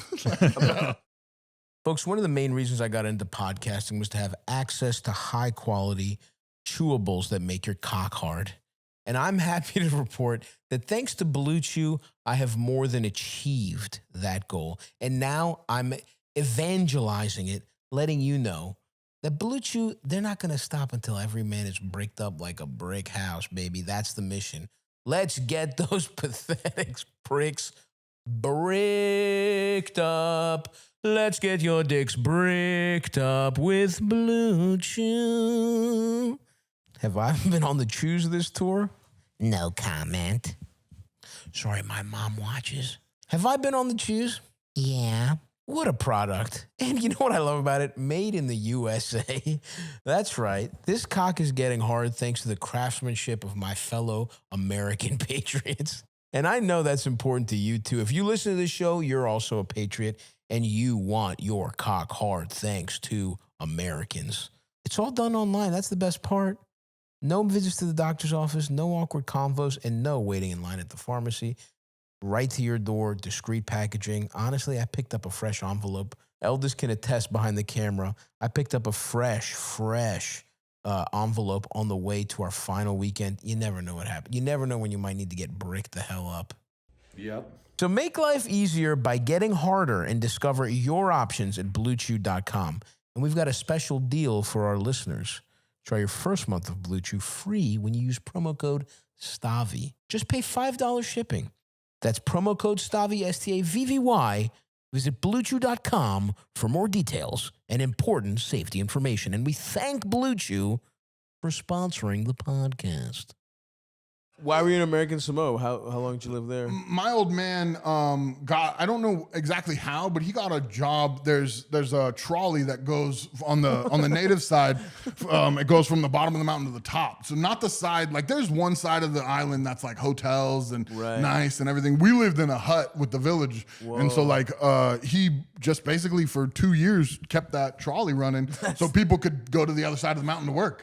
And it was crazy. Like I don't remember a ton of it. I was like, it was 4, 5, and 6 or something like that. So you're little. And so like I remember like on Wednesday nights, the only time we ever had TV was Wednesday nights. The Army Channel played wrestling. Hell yeah. And like I remember being so bored that we like would watch geckos crawl on the walls and stuff like that. Yeah. But like I don't remember a While ton. your dad's working on the trolley. Yeah, the That's trolley. such another very weird job. Crazy, right? Yeah. I got $1 on light green. The trolley administrator. Head by a yeah. nose. Yeah. Well, dude, you've lived a wild ass life. We haven't even really you got to come back. Obviously, we'll get more into it, but sounds like you have a lot of wisdom to give our fucking listeners. Oh, hell yeah. Sounds like you're a man who's as wise as he is Oh strong. my gosh, I hope not. Eldest, what do we got here, little buddy? Play us a couple calls. Hi, Stavvy, Eldest, and Can you make it guest. louder? I have 2 questions for you. The first one is it weird to attend a comedy show by yourself? I'm pretty introverted, and I've always had a smaller group of friends. And I'm usually okay with going to things by myself, but I didn't really want to sit in a 2,000-seat something theater by myself, so I was too nervous to go to where I buy Sounds tickets nervous. for the Dreamboat Yeah. Tour. So yeah, is it weird to go to a comedy show by yourself? And my second question is, I think this question's been asked before, but only by male listeners. I'm a woman in a larger metropolitan area, in her late 20s. So a lot of my girlfriends have fiancés or husbands or boyfriends or whatever, and I'm single. So I'm at the age where everyone wants to do everything with their husband or their boyfriend or fiance.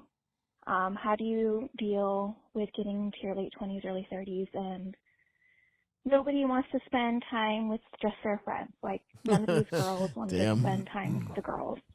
They always want to drag their fiance or their boyfriend or their husband along, and I don't always want to hang out with them. Yeah.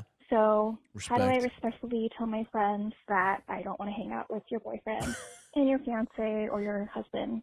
Like, can we just have girls' time? Or is this just part of getting older? So yeah, let me know, and hopefully I'll see you in your next tour. Bye. Damn, I mean, that is tough. Tale as old as time. though, Yeah, right? for sure. Classic stuff. And yeah, she's right. It is mostly guys.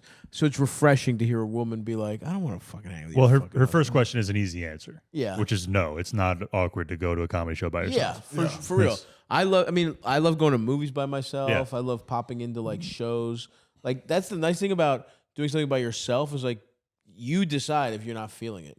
Obviously some of these are like like a comedy show. If you come to one of our shows, you're gonna like it. You're gonna have a good time, and especially a comedy show is particularly easy because it's like once it starts, it's just a fucking comedy show all the way through. There's no like interacting. There's no doing anything. Even in fact, it's like going with people. I mean, obviously it's fun because you can talk afterwards, but it's not the actual experience that's fun to do. It's not like going to fucking Benihana by yourself. Right. You know what I mean? It's like it's totally fine. And I mean, I remember back in the day, every place when we did Come Town tours, every fucking comedy club was like, we've never sold more single tickets in our lives.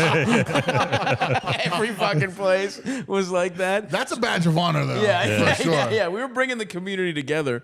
It And, like, seems like it's all the focus is off you too. Totally, So like totally. you can relax and you don't have to be worried about Yeah. like your nervousness or anything. The lights go down, focus is up on stage. 100%. I guess, particularly if you're a nervous person, maybe you're worried about crowd work and getting picked Yeah. on. And like, if you go to a shitty comedian Right. show, that can be an issue. But like, I think I would have a lot. I actually did talk to a guy who I was positive was there by himself in the first show in San Francisco.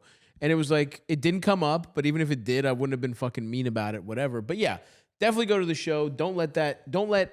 I like having little experiences by myself, whether that's like, going to a fucking museum or just doing shit like that. It's nice. And again, being in control of it is pretty cool. Where you don't have to like get everybody to weigh in. The second question is a little bit of like, it is a little of like, yeah, you just got to grow up a little bit.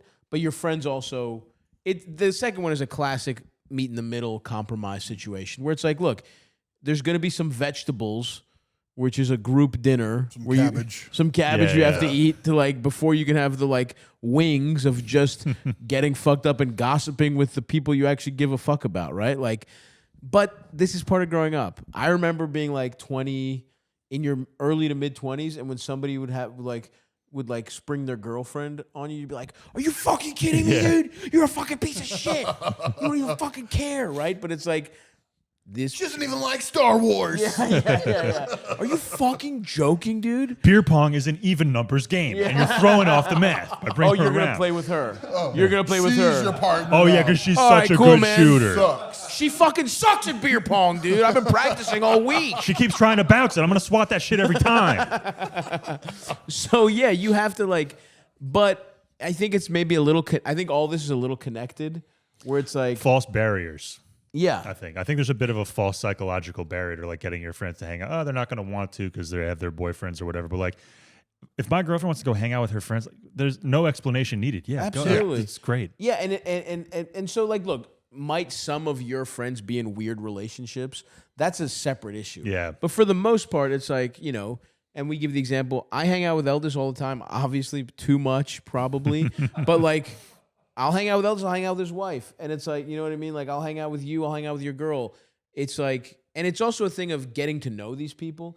I think, you know, there is something annoying about friends that just want to they want to bring a significant other into the rotation immediately. All It's like, the time, no, too. they got to earn their way in. Like, Yeah. but at this point, Eldest's wife is a good friend of like, it's like, I would hang out with her alone, you Yeah. know, but that took, I mean, they've been dating, you guys have been together for years, right? Like that doesn't just happen overnight. And it's like the same thing with other people's, it's almost like you have to, it's like you date you know what I mean? Like the person's friend where there's like levels of Right. friend Yeah. that a significant other becomes. They don't need to be in the group chat just yet, but like, No, there's exactly. levels. Exactly. They Yeah, advance. This is don't- a real respectful bros podcast. Asterisk, real quick. Yeah. You could have just made a bad joke about your buddy's wife, and you just slid right past it. Nobody else did. Yeah. And it was like, all right, Yeah. asterisk. Well, keep we going. respect. Well, Continue. imagine being the woman that's married to Eldest. Your life is already a nightmare. I shouldn't have brought it up. You lived with Stav for a year and a half. We were roommates. Like I was roommates with his wife. Yeah, she's been through enough. I want to say too about this specific with this. Like, I think for her, she should feel like her friends, if they are her friends, your friends should put in the same effort to give you alone time that you should to learning to be friends with their new partner. Absolutely, and that's key. That's key is that it is like a give and take of like you don't want to be like every time they ask to hang out, and if their boyfriend is coming, are you like no? Because then it's like if they invite you to like 4 group hangs and you say no every time, then they might even start to think like, does she just not even like me? You know what I mean? Yeah. Like you have to it's a give and take. It's part of getting older. It's also hard because, and I've definitely been here when it's like when you're the fucking single one of the crew, and it's like it reinforces your insecurities of like, and that might be happening to her on some level where it's like you're a little resentful. Everybody's happy but you. Everybody you're having such a good time with your fucking, but what about me? And it's like I definitely went through that when I was younger. And then you mature and you realize like, no, it's actually good when your friends are with someone they Yes. love. Yeah. You're happy for Yeah. them. And like, hey, if they're a little annoying, you don't got to see them every time. You can skip half the group hangs, but you should still see them. You still make an effort. And your friends should be able to be like, oh, let's just have girls' nights. I had that in my 20s with my friends where I was like, oh, I thought it was going to be the 4 of us living in this apartment forever. It was like, you just get over it eventually. My friends growing up. Yeah. Absolutely. All my friends with homes had that. Yeah. Yeah. Oh, you want a lawn and property you own? Is that it? You want to start a family? That era. We just bought a hookah, man. Come on, you're supposed to hang out. We Don't don't. split this 4 ways. I'm doing 2 hoses at once over. Yeah, I guess we bought the 4-hose hookah for nothing. I could have gotten a single one. You're not respecting my life plan. I right got now. enough peach shisha to last us 6 months. You fucking piece of shit. Yeah. But yeah, Sorry. You file gotta, this one under. It's all part of growing up. I mean, it's not as easy. Not to dismiss the question or anything, but it's like, yeah, you're just going to adjust to a new social dynamic of like other people being around. But like at those gatherings and get-togethers and shit, the dudes are going to break off and they're going to have their chat. The Absolutely. girls are going to Hey, break here's off the and other have thing. girl The time. ones you don't want to hang out with, they don't want to hang out with you. Yeah. You both have to For do sure. a respectful dance for your friend's sake. Yes. And then eventually you might form some kind of grudging respect that true friendship does come out of. That's how this works. That's a great point. That's a great point. So yeah, good luck. Good luck. We're rooting for you. And come to a comedy show. And come to a comedy show. If we happen to come by, you know, tell us. We'll even put you on the list.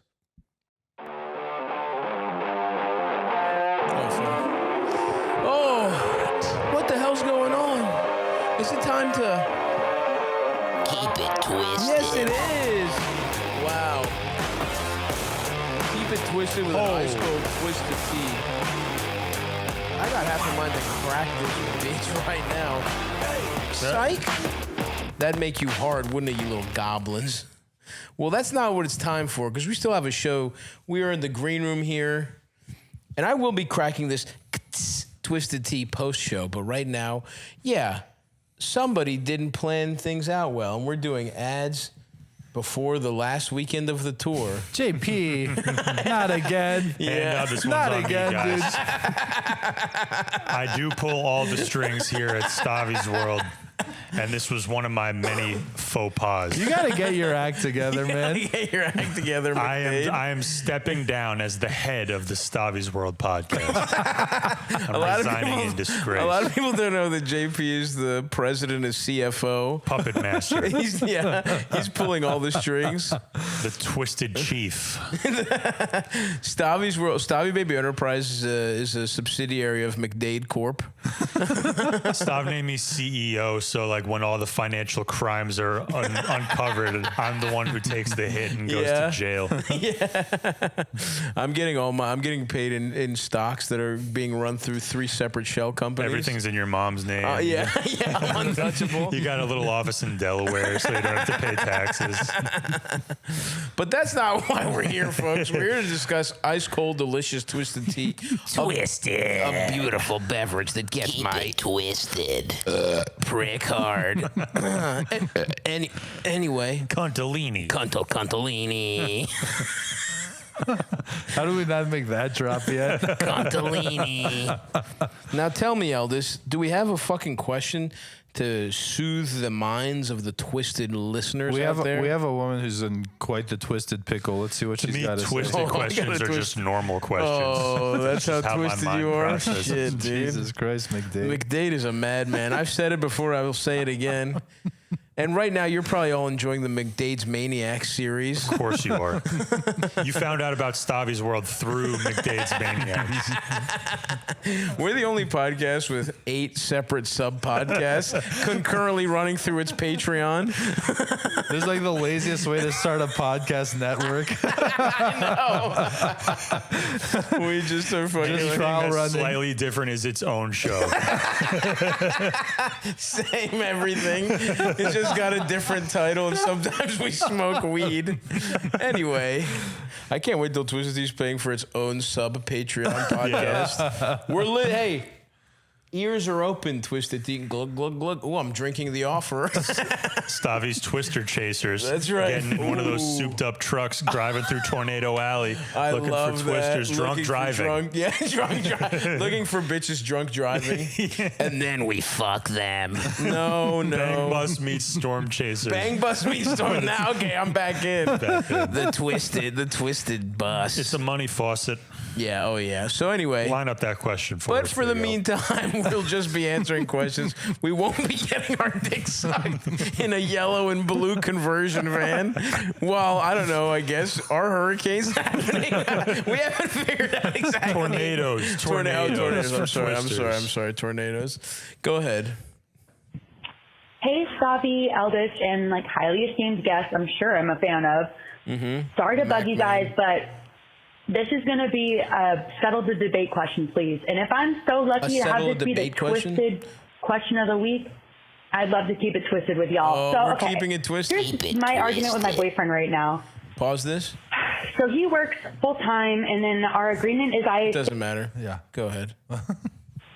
So he works full time, and then our agreement is I stay at home, take care of our pets, do my wifely duties, make sure his laundry is done, like our laundry is done, like food is, there. Do my wifely duties. I'm a good girlfriend. And then I also like come in with my own income. So he doesn't. I still pay like my half of rent. It's just. And then I like buy and resell things. I buy and resell vinyl, music. Those are really big right now. Buy and resell clothes.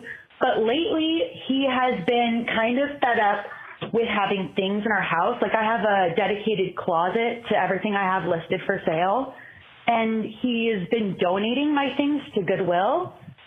Is that shitty boyfriend behavior? Because he's a good man. He's not English is his first language, so like, I don't know English what is his not his thing first is, language? and he, No, it's not his first language. An Englishman would never. Oh, wow, you respect the British now? No, but just Interesting. Keep going, Eldest. There's a couple red flags here. A couple twisted ass little things going on here. a couple of math things that are not adding up, but we want to get what we're gonna need to get more we're gonna open information up on the that. twisted the twisted chalkboard. calculator. We're gonna The twisted abacus out. It's that thing at the pediatrician's office with the beads. yeah, we're gonna do some math with the twisted abacus.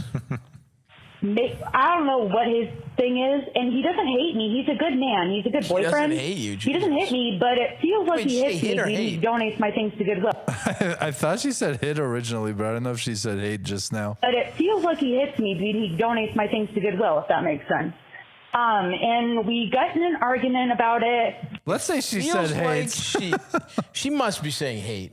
She's not saying it feels like he hits her because she donates her stuff. I think that's. Hate. I think you're right. that's right. Good. I'm glad I'm glad you did a thorough job vetting the question, Eldest.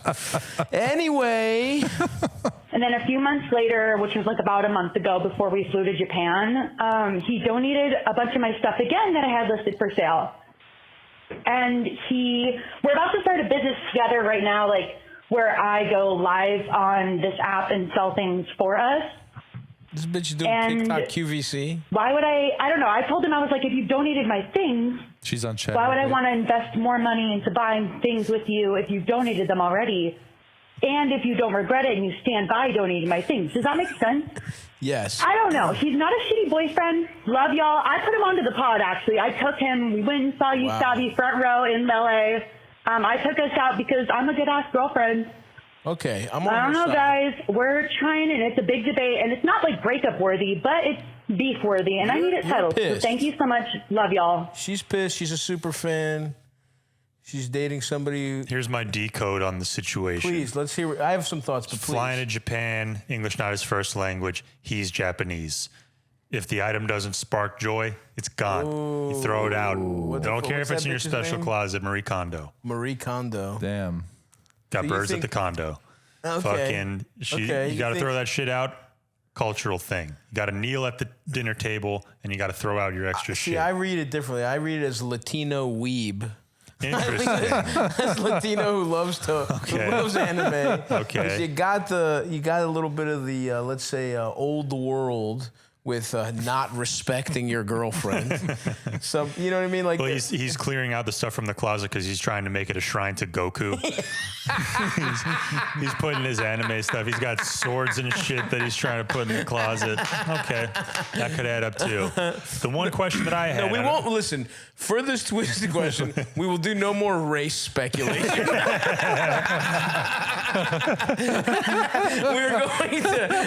we are going to only keep it so twisted, even though this He's clearly from Central Asia. He has a flat back of the head because of how he was laid in the crib, and he lacks empathy. We're for like, that. if he's Latino, I'm suspicious.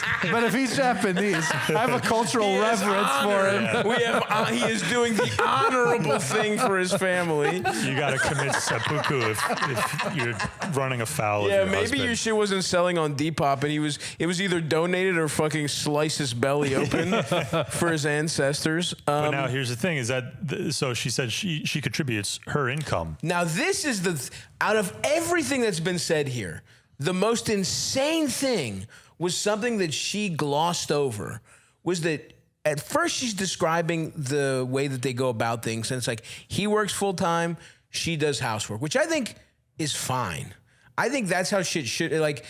That's totally okay if one person wants to do that shit. Stay-at-home boyfriend, stay-at-home girlfriend. Who fucking cares? 100%. That's how the world is working in a way now where there's inequality is so great that if you have one person in your family who has a good job, everyone else should just fucking tend to them. You hear Normalize that? My living family. with uncles and siblings. You hear that? Everyone in my family. Just something to think about. Anyway, but Every family has a landlord. yeah, essentially, yeah, I literally am. It is the feudal model, except I don't get any fucking turnips out of this shit. I just get back talk. I at least pay get for a- their fucking houses, and all I got is sass. You for should at it. least Anyway. get a coat of arms. Yeah, I deserve a coat of arms. Anyway. But the craziest part that I think you're also getting at is that, okay, great. You split duties. He works full time, whatever.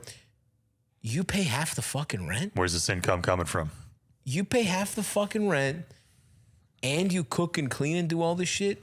So that's number one is like, that seems kind of at odds. Unless he chips, let's say she pays her half of the, but does he still do half of the chores? Like, to me, this is You a little must bit be of a paying fucked up for all the situation. groceries. Right. Maybe You'd think. you're right. Maybe utilities, whatever. Car bill, whatever. whatever. Half is a lot, but I hear some clues like she's flipping shit. They live in LA. Is her, even if it's a lot of income, is it coming they from live in like LA. eBay or something? Is she even like if- Tino. Yes. He's paying for that white We're Infinity with the race tinted speculating. windows. We're coming up against the twisted race speculation ceiling. I'm honoring cultures. I'm honoring cultures. Ceiling. How much racial speculation can you do and still get the agreed amount of money? he could be Irish, JP? We need a little, My we need a dog little collar. animation. Where our heads are bumping up against the twisted racial It's ceiling. my invisible fence collar. And it's I don't know. So, yes, Eldest, you're right but dude, if she pays for half, even if her job is like irregular, She's showing holes. she might be, which is fine. be showing holes. That's also fine. She could be showing hole. That to me is actually more honorable than flipping leather jackets. Showing tits and hole is way harder. Well, actually, I don't know if it's harder, but you have to do Agreed. a lot more. Jacket arbitrage is pretty despicable. Yeah, like people who go to thrift stores like, Ooh, this is worth $80. I don't want it, but I'm gonna sell it. like I find it weird. It's like a thrift store should just be a beautiful thing where sometimes you get the greatest shirt you'll ever wear, and sometimes you get fucking fleas. Yes. Like you never know what you're gonna get. I do think it's been ruined a little bit by seeing fucking people scanning shit and buying shit and flipping it. It's like I hate when things are overly curated. There's something to the mess of stumbling on like when we hit those DVDs in fucking when I got the Incredible Haul in Birmingham. The Birmingham load, they call it to these bought to this day. I bought like a Gladiator Blu-ray for $1. I could flip Huge that. win. I don't want to flip it. Could you flip it? What is that really worth? Not to hate on Gladiator, but Are you fucking kidding me? A Braveheart Blu-ray? Oh, Gladiator- Braveheart. It's And- reverse and drug Gladiator. dealing. You take the $1 single DVDs, you package them together in a beautiful collection, and you sell that for a markup to cover your shipping costs. Yeah, I mean, look, whatever. I could have flipped it. Fuck you, Elders. That's neither here nor there. The point is, we respect women who show their tits more than women who sell jackets from thrift stores, and that actually is true, by the way. Agreed. That sounds like we're joking, and we were, whatever. Well, work is work, whatever. Even fucking flipping jackets, I guess, if you work hard enough. Anyway, so I'm a little worried. I'm a little curious about the general dynamics because what's happening here is this person, our friend who called in, has a grievance and feels like she's allowed to complain in an area where her boyfriend maybe hasn't even bothered to gaslight her yet. Well, it is. She Because said the- it was a settle the debate question. Okay. So it implies that she's discussed this before. But with what the I'm parties saying is involved. it feels like she might have lost other debates that she's actually mad about and letting it bubble out. Because if I was doing all the chores and paying half the rent, I'd be pissed. And maybe I lost that negotiation and I'm taking it out on some other shit. But that's my general question from what we know is, you seem happy, whatever. Is the setup fine? She says they're starting a business or whatever. That's a little weird. Like, are you in a good relationship? Let's ask that question. Are you being taken advantage of a little bit? Is that possible? Now, maybe you're being taken advantage of. Maybe there's just someone who Maybe you're scattered. Maybe you're messy. Maybe this person's just like, I want this fucking closet. I asked you to either sell this or donate it, and you didn't do it. So I just took matters into my own hands. Some people can jive with that. That would drive me fucking crazy. If I was debating, if I had an argument with a significant other and they just got rid of something that we didn't have like a hard and fast agreed upon date where it had to go, and they knew I wanted it, I would be like, are you fucking kidding? What the fuck are you doing? You know what I mean? Let alone if I was to sell it. Yes. I'm talking about just if I was hoarding, I would be pissed. But if I was like, hey, I plan on selling this, that would piss me off. That would be deeply annoying, but also in that situation, I feel like if I had moved my stuff into this outbox of things that is going to be sold and I had maybe dragged my feet and then all of a sudden I wake up the next day and it's donated, I would feel like I fucked up a little bit too. It might temper that initial response of being pissed off, but and I agree with you. I would have fucked up. ways. Here's what I would say. And this is clearly why we can never date, JP. You know, because you're literally the wait person. until the cameras are off. You're literally the to say person something who like that would to do me. this, and I would be the person who'd be like, excuse me, sweetheart. Where are my 4XL tracksuits? I would feel Like, like I believe in your weight loss journey. You don't need them anymore. Yeah, I would feel like I fucked up too, but that would be internal. Yes. You know what I mean? I'd feel like I should have sold those. But also, who the fuck are you to sell my shit? To take the donate my value shit? out of my pocket. And also, yeah, if that's your job and if that's how she pays half the shit, and she's paying half the fuck. Now, again, let's go back to the top. If she didn't have to pay shit and he donated her stuff, cost of doing business of being a stay-at-home. Charge it to the game. You know what I mean? Like, but if that's your livelihood of what you're chipping in plus you're doing chores, that is a big X factor. that would piss me off. If that closet of stuff was in fact Now, part I of will her also livelihood. say this. How much livelihood are we really talking about here? And who paid for those flights to Japan? Because I've flown to Japan. It ain't cheap, baby. So maybe we're just thinking about, but you know, what's your quality of life? Like, is he buying all this other cool shit? Are you going out all the time? Whatever. At the end of the day, if this is not that substantial an amount of money theoretically, and it's mostly junk, you might have made $80 or whatever the fuck, but this guy's he's fucking paying for everything.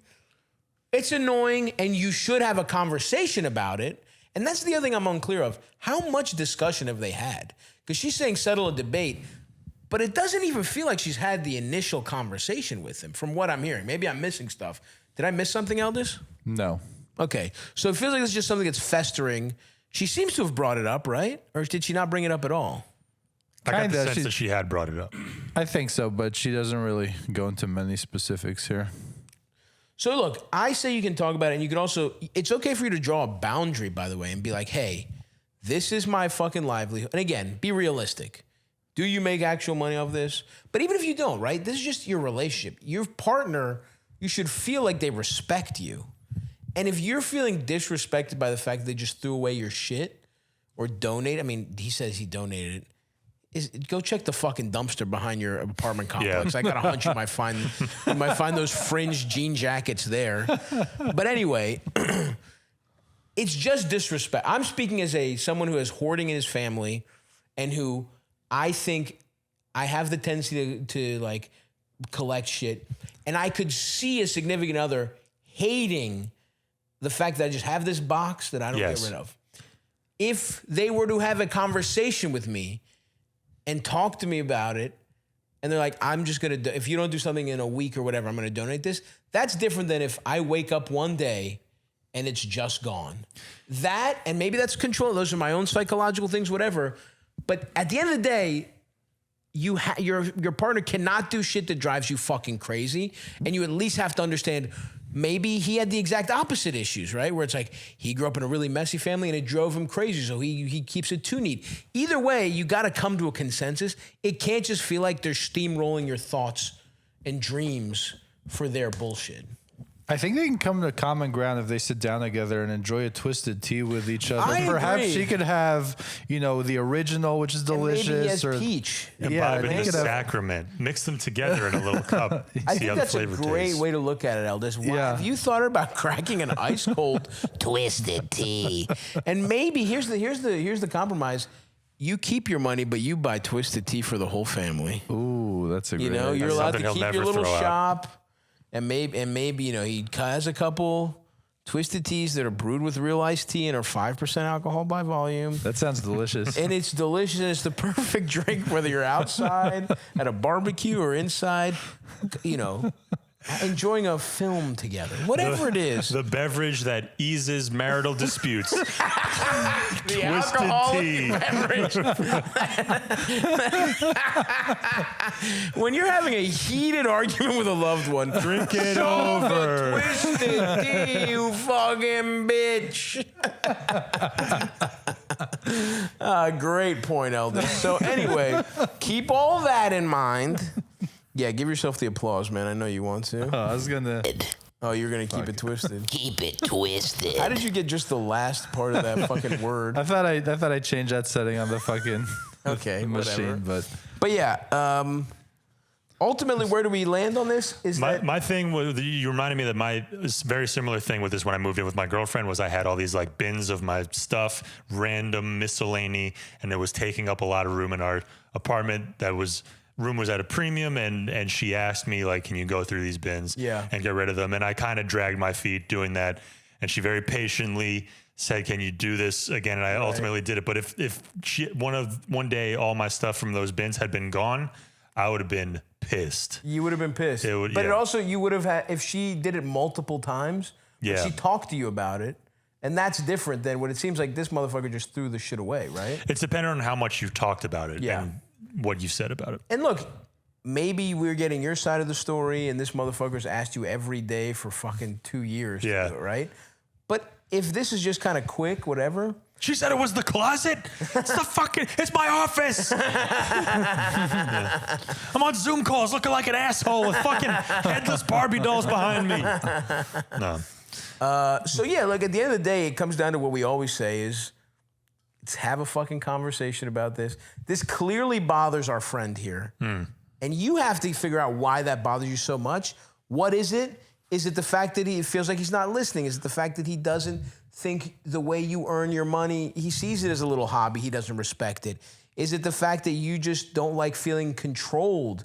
Maybe the fact that he's paying for everything and he feels like he can just throw your shit away makes it feel a little too much like you're in the fucking 40s or whatever, right? Like you can't even sign up for a credit card or whatever, right?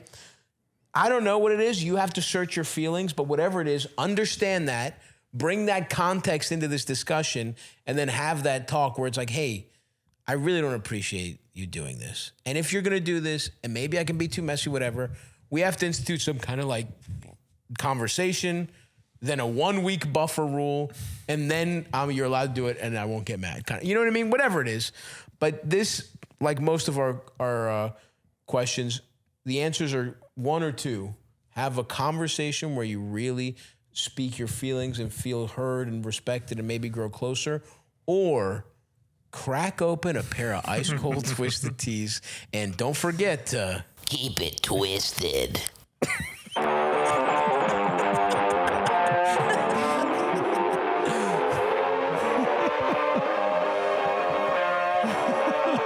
Keep it twisted. Hey, Stavvy, baby. I need some advice. This is pretty serious stuff. I had recently overcame a dry spell of like 2 years. I'm dating this girl, and I really like her. We like lots of the same stuff. She's funny. Really get along. Really healthy relationship. But I got her into rock climbing a couple months ago, and it's been a really fun thing that we can do together. But now she's too jacked. Like I'm looking at her arms. I'm like, these are some dude biceps. Like her went doggy style. Like I'm looking at a dude's back, bro. And like it makes her ass fat, but I'm not sure what to do about it. Cause like, yeah, I'm in shit, but like, what's her Is number? that it? Yeah. What's she up to for real? What's her Instagram?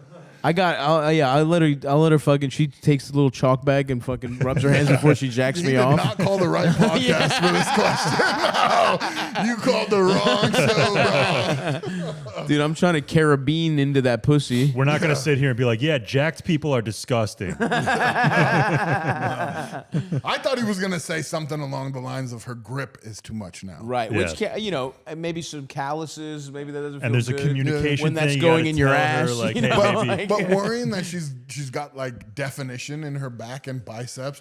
You said her butt is getting bigger. Like, Yeah, focus come on the bro. positives, man. Unless she's like all trend out, like got a Yeah, unless she's on gear. Come on, dude. Yeah, she How threw big a can baseball woman at me actually 98 get miles from an hour rock the other day. climbing? Yeah. Some of those girls are in really good shape, but like it's not like they're gonna go step on the Mr. Olympia stage. Totally. Miss Olympia.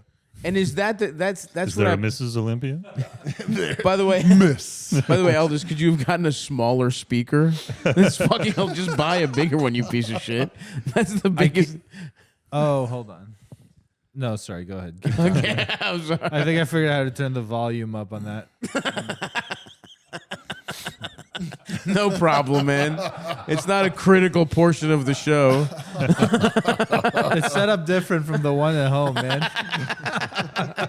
But I think we did get it. Anyway, whatever.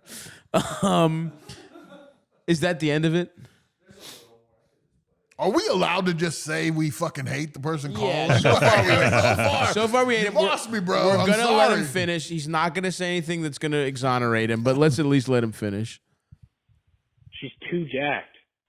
She's getting jacker than me. She's That's more pause jacked it. than most That's guys. it right there. You can That's hear, it you can right hear that there. in his voice the whole time. That's it right there. That's what I was gonna fucking say, and he just said it himself.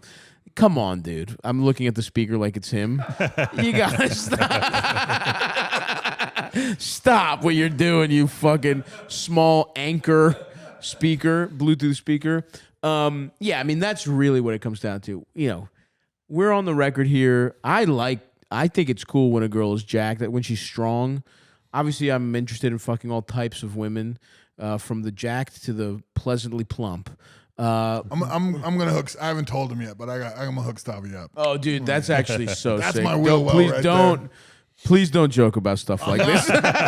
Definitely not. This has been a great day. I just can't get my hopes up like my dad saying, dude, I'm actually gonna be at your fucking football game. Don't do this. Don't pretend there's jacked girls waiting. If there aren't.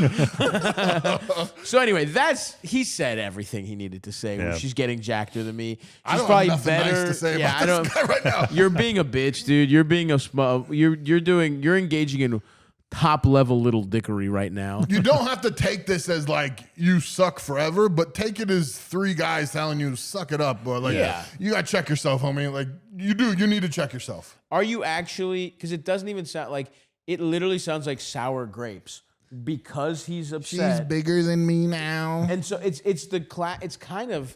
literally sad actually. Like I feel bad for this woman where it's like this guy that you're in a relationship with who ostensibly has some feelings of love towards, even if it's not, they haven't said I love you She yet. probably didn't even want to rock climb. Yeah. She's probably And doing she it took because to it, him. and she's like, hey, he was right. I love this. And Yeah. maybe we're going to be together forever. And he's like, stop getting strong.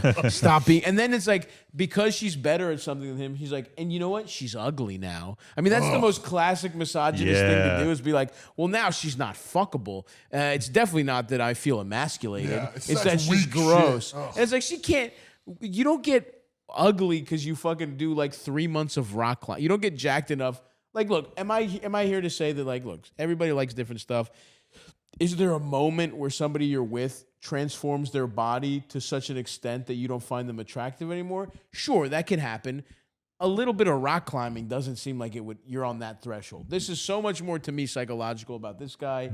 You got to grow up. You got to look deep in your heart and see, are you actually not attracted, or are you just trying to fucking, you're creating this narrative about how she's bad now because you feel like a fucking little pussy. It's not like she's walking around the house ripping apples in half and like fucking taunting. Yes. Like she's working out, and you're the one who encouraged it as well. You're spending So time together doing a thing that you enjoy. Just like appreciate that. that becomes a super consistent thing with relationships, whether it's money or like health or whatever. people get really weird about their partners doing better than them or whatever. Like, it's just, I think that in itself, like, no matter what, you should always want, maybe I don't want you to beat me everything, but if it's my partner and my kid. That's the idea. Yeah. That's the whole point, is that you find somebody that you're just always, happy for. And especially not, like, to see yourself in competition with a partner is so fucked up. Like, that's so crazy. So anyway. Maybe there's space for like a little bit of competitive shit talking when you're like together doing the thing. Because like I play this card game with my girlfriend, she absolutely whoops my ass at it all the time, and I'm like, you're fucking cheating the whole time. But like after like we played a fun game, and then you threaten together, to drink unless she lets you win. Yeah, it's like you're like, I'm gonna start again, you fucking whore. No, this makes me thirsty. I'm on the roof with a bottle of Jim Beam, like, stop cheating. Race is wild. Just enjoy it, man. Yeah, man. I feel bad. Like we kind of ripped on this No, guy, no, but you that's what kind of he need it, bro. He needed it, though. Don't take it as like this is the totality of who you are, but take it as like a moment to check. Yeah, yourself. we're rooting for you to figure this out and actually think about this deeply. What's actually troubling you? And if you break up with her, tell her I said, what's up? What up? What's up, little mama? Hey, I have, I guess I'm looking for some advice. I was in a relationship for 4 years with someone that I thought was going to last a lifetime. And I guess his feelings have changed, and he's with someone else within the 2 weeks that we broke up. And I'm having a very hard time adjusting because we're also still living together. And he wants to go out and stay out over there, which is fine. No, it's not. But It's if not you have fine. any advice for like what the fuck do I do to deal with this, I would greatly appreciate you. Oh my God. If you could address that and give me some fucking pointers, because it's actually it's rough. It's really rough right now. Yeah. Thank you so much, and I love you. Good God Almighty! I mean, by the time this comes out, hopefully you've healed. Well, it's Christmas. Yeah. Merry Christmas. Hopefully she has a new roommate by then. Yeah. I mean, look, you are just in the like. This is somebody who she's in a hurricane has hit her house. She's twirling around it in a fucking golf cart while she sees a cow go past her. And she's like, how do I deal with the tornado damage? It's like, you're still in the middle of the fucking tornado. Yeah. This is like, I feel so bad for you. Number one is like, you can't be there. Yeah. And I know finances are difficult. I totally get that. Like, you need to crash with some friend. Like, at this point, like, a really good friend will understand that, like, you can't be in that place. Get out of there as soon as fucking possible. Break the lease if you have to, if you can figure it out. If you can't, you just have to spend as little time as possible. Look, all we have is we don't know what's going on, but from what you've said, it's like this is incredibly weird and shitty behavior. You can't have this person in your life. You have to go no contact fully. This person's completely fucked you over. And to still live with them is just impossible for you. Did she say he cheated on him, or he just started dating someone within 6 weeks of breaking up? Part of it 2 is weeks, right? 2 weeks, yeah. Which kind of implies yes. If you've been together 4 years and he's dating someone and you live in the same live with them. Like, does that bitch come over? That's crazy. That's so inconsiderate on his part, right? Did she say that the guy was going to her place or something? Yeah, he's like Spending time at there. her place? He's there a lot, so it doesn't sound like this girl's coming over. But Yeah. Right. Yeah. Well, either way, you got to get it. This cannot be the situation. Yeah. And in terms of how to deal with it, this is just, I really hate to, you're just so fucked for a little bit. Like, emotionally, it's just going to be so hard. The thing that's craziest about it is, like, long term, that kind of has to work towards forgiveness for your sake. Like, if you're going to, like, move on and, like, have a better life and, like, imagine a better life, you're going to have to get to that point. But right now, that's so far away. It's, like, sounds insane. Yeah, first of all, you kind of have fuck to. JP and his fucking Catholic The bullshit. Pope teaches us that we must. I think I'm the only one on this couch who's got a divorce under the belt. And I will say, hopefully you come back around. Like in my case, we had a kid. Right. So I got super lucky that we came back around. You and had something to communicated. bargain to hold over you her wanna head. see your kid? Yeah, because that's how it works. Dads have all the power. Right. I mean, yeah, like you're saying, we talked about this earlier, really briefly, about having your life kind of run away with momentum. Yes. And she's You're in middle the of thick of something, momentum right now. Like you're saying, the tornado. These it currents, is. whatever metaphor you want to use, waves, currents, fire. Like you're in the middle of an emotional natural disaster has happened to you, and like you're gonna be living in some fucking FEMA camps for a little bit. Like it's gonna be brutal for a little bit, and that's knowing that and letting that. Also, by the way, you have to be okay with that because that I've done that over breakups where I pretend I'm fine, where I'm like, oh, whatever, and I go out. Try and go on a date with somebody that you don't even. It's not even that you don't even like them. You can't even process it because you're like, I don't even know what I'm thinking right now. You just go home, you're fucking devastated. Like, just give yourself the permission to be completely fucked up by this. You will be incredibly sad. This is a betrayal, and it's somebody that's not, at the very least. This wasn't handled the correct way, right? For sure. At the very least, what you want for somebody who you've been in a 4-year relationship with, when they know it's over, to break it off in a considerate way, be far away from you when they start dating somebody else. Like the fact that this is in your, the fact that you're even aware of this is fucked up. This should be something that you find out, Facebook. This should be something you find out 8 months later. And you have a devastating couple days, but you're like, ultimately, what am I going to do? He was always going to date somebody else. Not the second you're trying to process the breakup, you also have to deal with that. And you still see him when he comes home from work. Yeah. The only thing, too, I'd want to say is just like we were saying about the momentum, when you get a chance, lift your head up and breathe. Like Tupac, keep your head up. Like that, just taking a moment to separate yourself from the chaos, even though you're still sitting in it, just a moment where you can kind of like look at yourself from above, even if it's 20 seconds, like that could change the outcome of your life. Just one silly decision here or there, you don't know. Like it's 100%. You want to give yourself permission to feel bad and not be mean to yourself, but at the same time, don't do something that'll fuck you up. Yeah, right. Long term, and hopefully you're mature enough, and this isn't. If you've been in a 4-year relationship, you're hopefully not like, young. I mean, unless you are young as hell, which I don't think so, because she was saying she thought it. The problem is not even the 4 years. Like she thought this was it. Yeah. And for that person to pull the rug out from under you is just really, really tough. But you will get over this.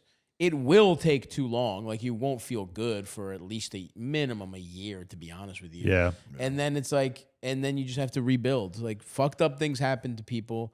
This is a fucked up thing that happened to you. We're sorry. And you just have to sort of believe in yourself and not, feel this, let it run through you, but also don't let it completely fuck your shit up. Stay on top of work. Stay on top of your health. Stay on top of your social connections. So your friends and, not dating yet, but like you don't want to go into a cocoon because, that happens too with breakups sometimes. Exactly, yeah. As long as she doesn't work out, we got a guy for her. Yeah. Robert's totally right. Like that, if you have like the moment to take a second, like that's where like mindfulness practices and shit really come in handy at times like this. Now he's fucking, but he was yes, Catholic before. I'm going Eastern now he's with Buddhist. it. Now I'm Buddhist. But like you don't want to like compound things with some other crazy shit that you invite into your life, but like how emotional you're feeling. So just I've take a made second. so many bad emotional decisions in my life, like. Worst one, go. No. I'm kidding. Anyways. Give me like number 9. I don't know. I mean, I know. I'm fucking with you, if you dude. wanted an example. I don't. No, but like, I'm 40 now. So like I look back and I'm like, fuck, like so many times I could have be a reset moment. Totally. And instead I just let it keep slipping. Oh, for sure. I've definitely had those moments too and it's different stuff for everybody. Addiction does it for people. Trauma happen, other traumatic experience, death, a loss of a loved one, breakups can happen. You know what I mean? Like all of these are the kinds of things that can completely derail things, but they can also be big reset moments. So let this be one of those for you. And ultimately, as this doesn't help to hear now, but that's not the motherfucker you wanted to marry. If this is the kind of person that treats you like this, he did you a favor. It was either now or it's like 10 years later when you have a kid and it's like even worse, right? So good luck. Sorry. Brutal stuff. We're not going to lie. We're your friends, so we're not going to lie to you, but we are rooting for you. Big Eld. What's up, Stav? Long-time listener, first-time caller. What's up, Eldest, esteemed guest? Without giving away too much, I have a job at a kind of well-known university and like a public-facing job at sporting events. And, you know, for the most part, people are really, really positive and really nice. But every once in a while, you accidentally run across some like pretty mean comments. So I guess I was just wondering, like, how do you deal with any sort of negative feedback? All right. And how do you kind of just like move on through that? Because you're obviously way more well known than I'll ever really be. So thanks again. Love the show. He's talking about people coming up to him in costume and not being cool. Being like Alabama's gay. Stavvy, how do you deal with being the asshole? Yeah. How do I deal with? They don't hate you. They hate the Gonzaga Bulldogs. Yeah, I mean, that's true. I mean, you know, you got to get that a lot though. Like the like, what's up, big boy? Can I pick you up? Can I do this? Yeah. Oh yeah, definitely. And I think like a lot of it is, I mean, the best thing to do is to just let them sit in their comment. For me, anyway. So that's a good move. This is hard because these people. This is different a little bit, right? Because like these people think they're being funny. Like they think I'm gonna. They just think they say something and it's gonna be funny. They don't understand that it's rude. They don't know me. That you've been hearing that over and over that since it's not you were a original. child. Even if they had a good one, you know, if it was a good one, sometimes I'll have like not that I'm encouraging people to say anything, but like I'll talk to somebody and they say something good, and it's like, oh, we haven't even brought this up. The guy at the fucking pho restaurant, I got fucking roasted to smithereens. Where we were getting pho. It was Were you? No, I wasn't George. here for this. It was Straight George. Yeah. Straight George. It was Straight George, the nutrition expert. It was me, George, and Eldest, and we were sitting to get pho. This guy doesn't know who I am at all, right? We're ordering, and I had just gotten over food poisoning, so I'm like, we want to get soup, something kind of light, and I order a small bowl of pho, and the guy goes, small? Doesn't know me at all. Literally catches me off guard in a way, because like I thought it's like, you know, you don't bring your gun. It's like a, you know, yeah, you're a gunslinger, but I left it with my horse. I'm at a saloon where my protection has been, you know what I mean? Like he completely caught me off guard. I'm flat-footed. You're at the big and tall store. Exactly. It's like, it's crazy how I had nothing. I couldn't even like get him back. I was just like shocked. But you know what? I was laughing because he did get me. You know what I mean? But yeah, that's guy. That's rare though for you guys. That's watching. super rare. Every single one of you thinks you're going to be the one to do that. But that's also why it worked, because he had no idea who I was. It was just like so. It's also like such bad customer service, because it's like, yeah, I'm a comedian, right? I found it funny. My friends found it funny because we bust on each other. Like, this is a story we'll tell forever. It actually, he did in a weird way, because of how we're set up, enrich our lives. But we were talking and it was like, imagine if we're like guys that work together and I'm a fat guy who's insecure about how much he eats. Oh yeah. And the waiter's like, really? You fat fucking slug? You're gonna eat a small soup? That was a wild move, bro. But in terms of general negativity, like, yeah, I like to let people sit in it, like, because they'll usually say something incredibly ignorant or they'll say something whatever. You ignore a lot of it, right? Like, again, I'm guessing you're a mascot. I would say just do a backflip away from them if I were you. Shoot them in the face with a t-shirt gun. If you're a mascot or a comedian or a public figure, you've got to have like a repertoire of responses in the back fucking pocket. Like, I can't tell you how many times people have asked me to arm wrestle or whatever. So like, I have some. I literally have like 5 things. I used to go. I've changed it. I used to be a little bit harsher. Now I make a joke. Now, like it's the Diffuse. same joke over and over and over, and it's like literally I say that like 20 times a day. Right. So That's got to be like, brutal. If you're a mascot and people keep coming over like trying to pull your tail or whatever, like you should have something prepared. Yeah, you have to have something prepared for Like your pepper setup. spray or a knife or something. Yeah, that's what I'm talking about. Don't get caught lacking in the suit. Yeah. But yeah, in general, man, it's like you gotta let it as much as you can roll off your back. He calls back. He's like, "I'm the quarterback of Texas football." It's Arch Manning, or no, it's the other guy that got who was Quinn the, Ewers. Quinn Ewers. Yeah, yeah. Everybody's begging for Arch Manning. Arch signed to Texas, didn't he? Yeah, Yeah. no, he's playing there. Yeah, Monster. yeah. So yeah, dude, I don't know. There's like that Will Chamberlain story. Have something in the back pocket where like someone said, "Hey, how's the weather up there?" And he spit on their head and he said it's raining. What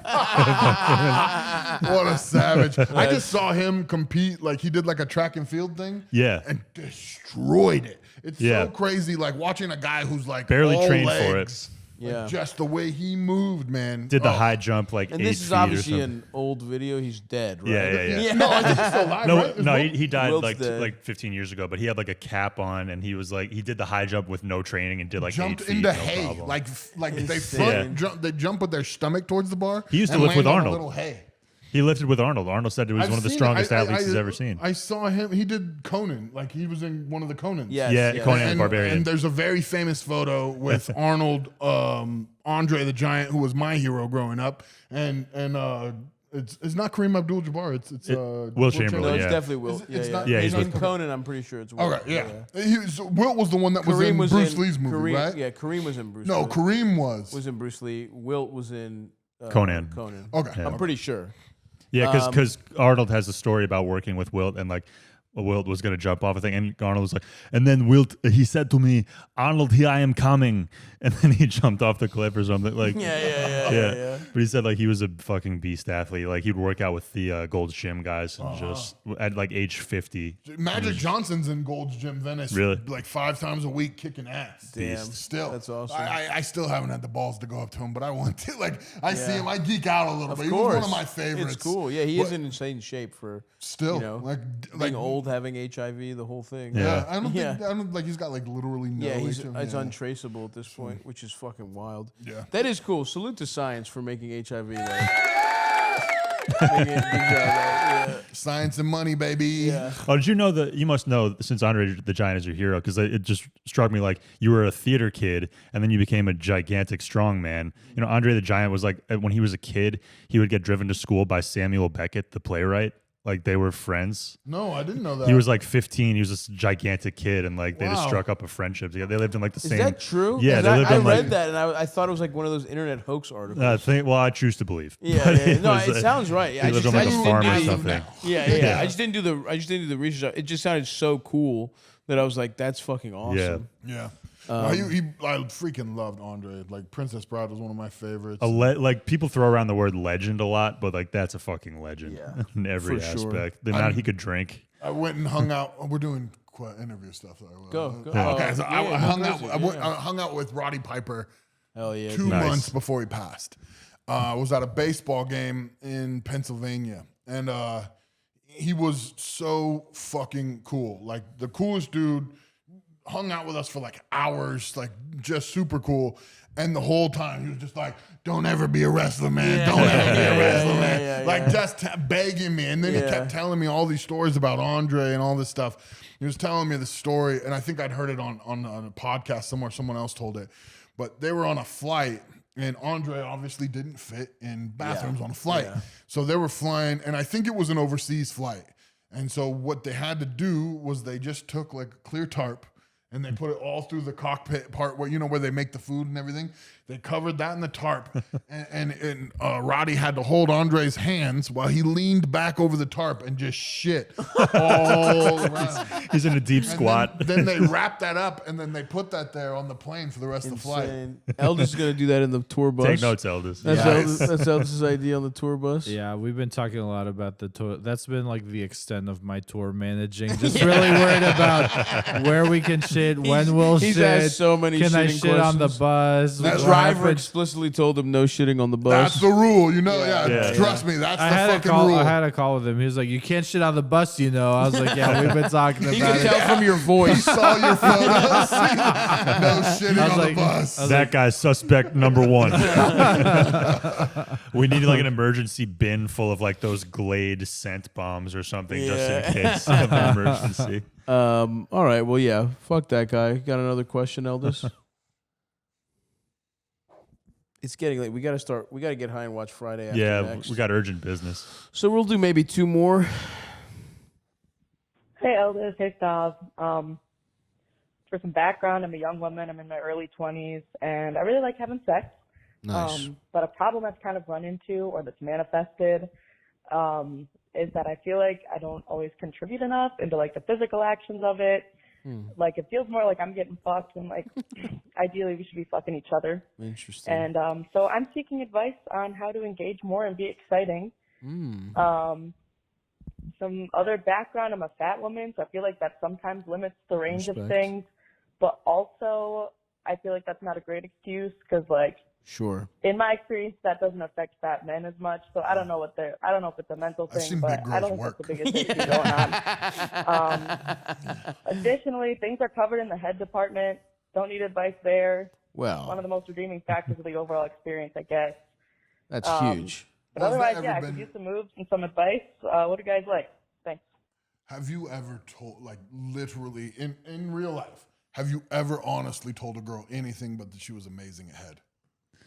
I don't think I've ever given a negative head review. No, there's nobody. But who- I also haven't effusively praised anyone who didn't deserve it. Infusive, okay. I'll say that was good or good, Right, that but was that's all that it takes. But like, I'll really make it clear I mean it. when Right, someone but the does girl it. who sucks at it, she doesn't get to see all the other ones. Right, She doesn't they have to don't know. compare. Yeah, She yeah, doesn't know. yeah, She just yeah. thinks she's good. I believe our Just a friend I here. believe her too. Big Yeah, girls. yeah, Big girls. yeah. That is a stereotype I do find holds some truth. If I were to say anything negative about a girl who gave me head, I would feel like an Italian grandmother had served me a meal and I like critiqued the pasta or something. I'm not going to try to. Well, I fix mean, it. hold on a second. There is horrific head out there that does exist. If it's painful, yeah, you got to say something. I'm trying to think. Now I'm trying to think. One girl wouldn't give me head because I was uncircumcised, and that was fucked up. But I guess It's a whole no. I different haven't. You ever dated a Mormon girl? No. Well, used to be, which actually is awesome. You know, like an ex-Mormon. Yeah, super freak. Let's just say, yeah, exactly. There was no problem with head at all. Or the back door because they're used to it. Yeah. That's what having sex is to them because Mormon God is okay with you getting fucked in your ass. Tricking God. He's Yeah. a closed eye to the brown eye. He doesn't look. Yeah. It's like that's like the blind spot with a security camera is a woman's asshole. Well, Joseph Smith said that. For sure. I was baptized Mormon when I was 11. What the fuck? And my parents were pretending because we were so poor, we had no food, and the Mormon church feeds their people very well. Oh, interesting. Wow. So we started going to church, and I did baptisms for the dead and everything. Whoa. I don't think my parents really thought they were faking, just for their sake. Sure. I think they thought they were trying, but it was really just we were down and out and needed help. Yeah. But That's a good idea to just go to a different religion every 6 months. The ones that feed you. yeah, Deseret Industries takes. I'm like we would have they make the best beef stew I've ever had. But like pantries full of food, all your milk, all your cheese, all that shit. Really? Yeah. And they also would help out with other things. They don't do it for everybody, but like they definitely they give food to all their members and all that stuff Interesting. too. That is if all religions did that, shit would be a lot better off. It's a good way to scope it out, figure out what you want to be like. What's the spread like at the Baha'i temple? Yeah. Let me see what kind of snacks we got. The Catholics famously bad at snacks. Yeah. Yeah, you Not your first motherfuckers are choice. buying Wafers. gold Just crosses wafers. for the fucking priests. How about some Dinty Moore?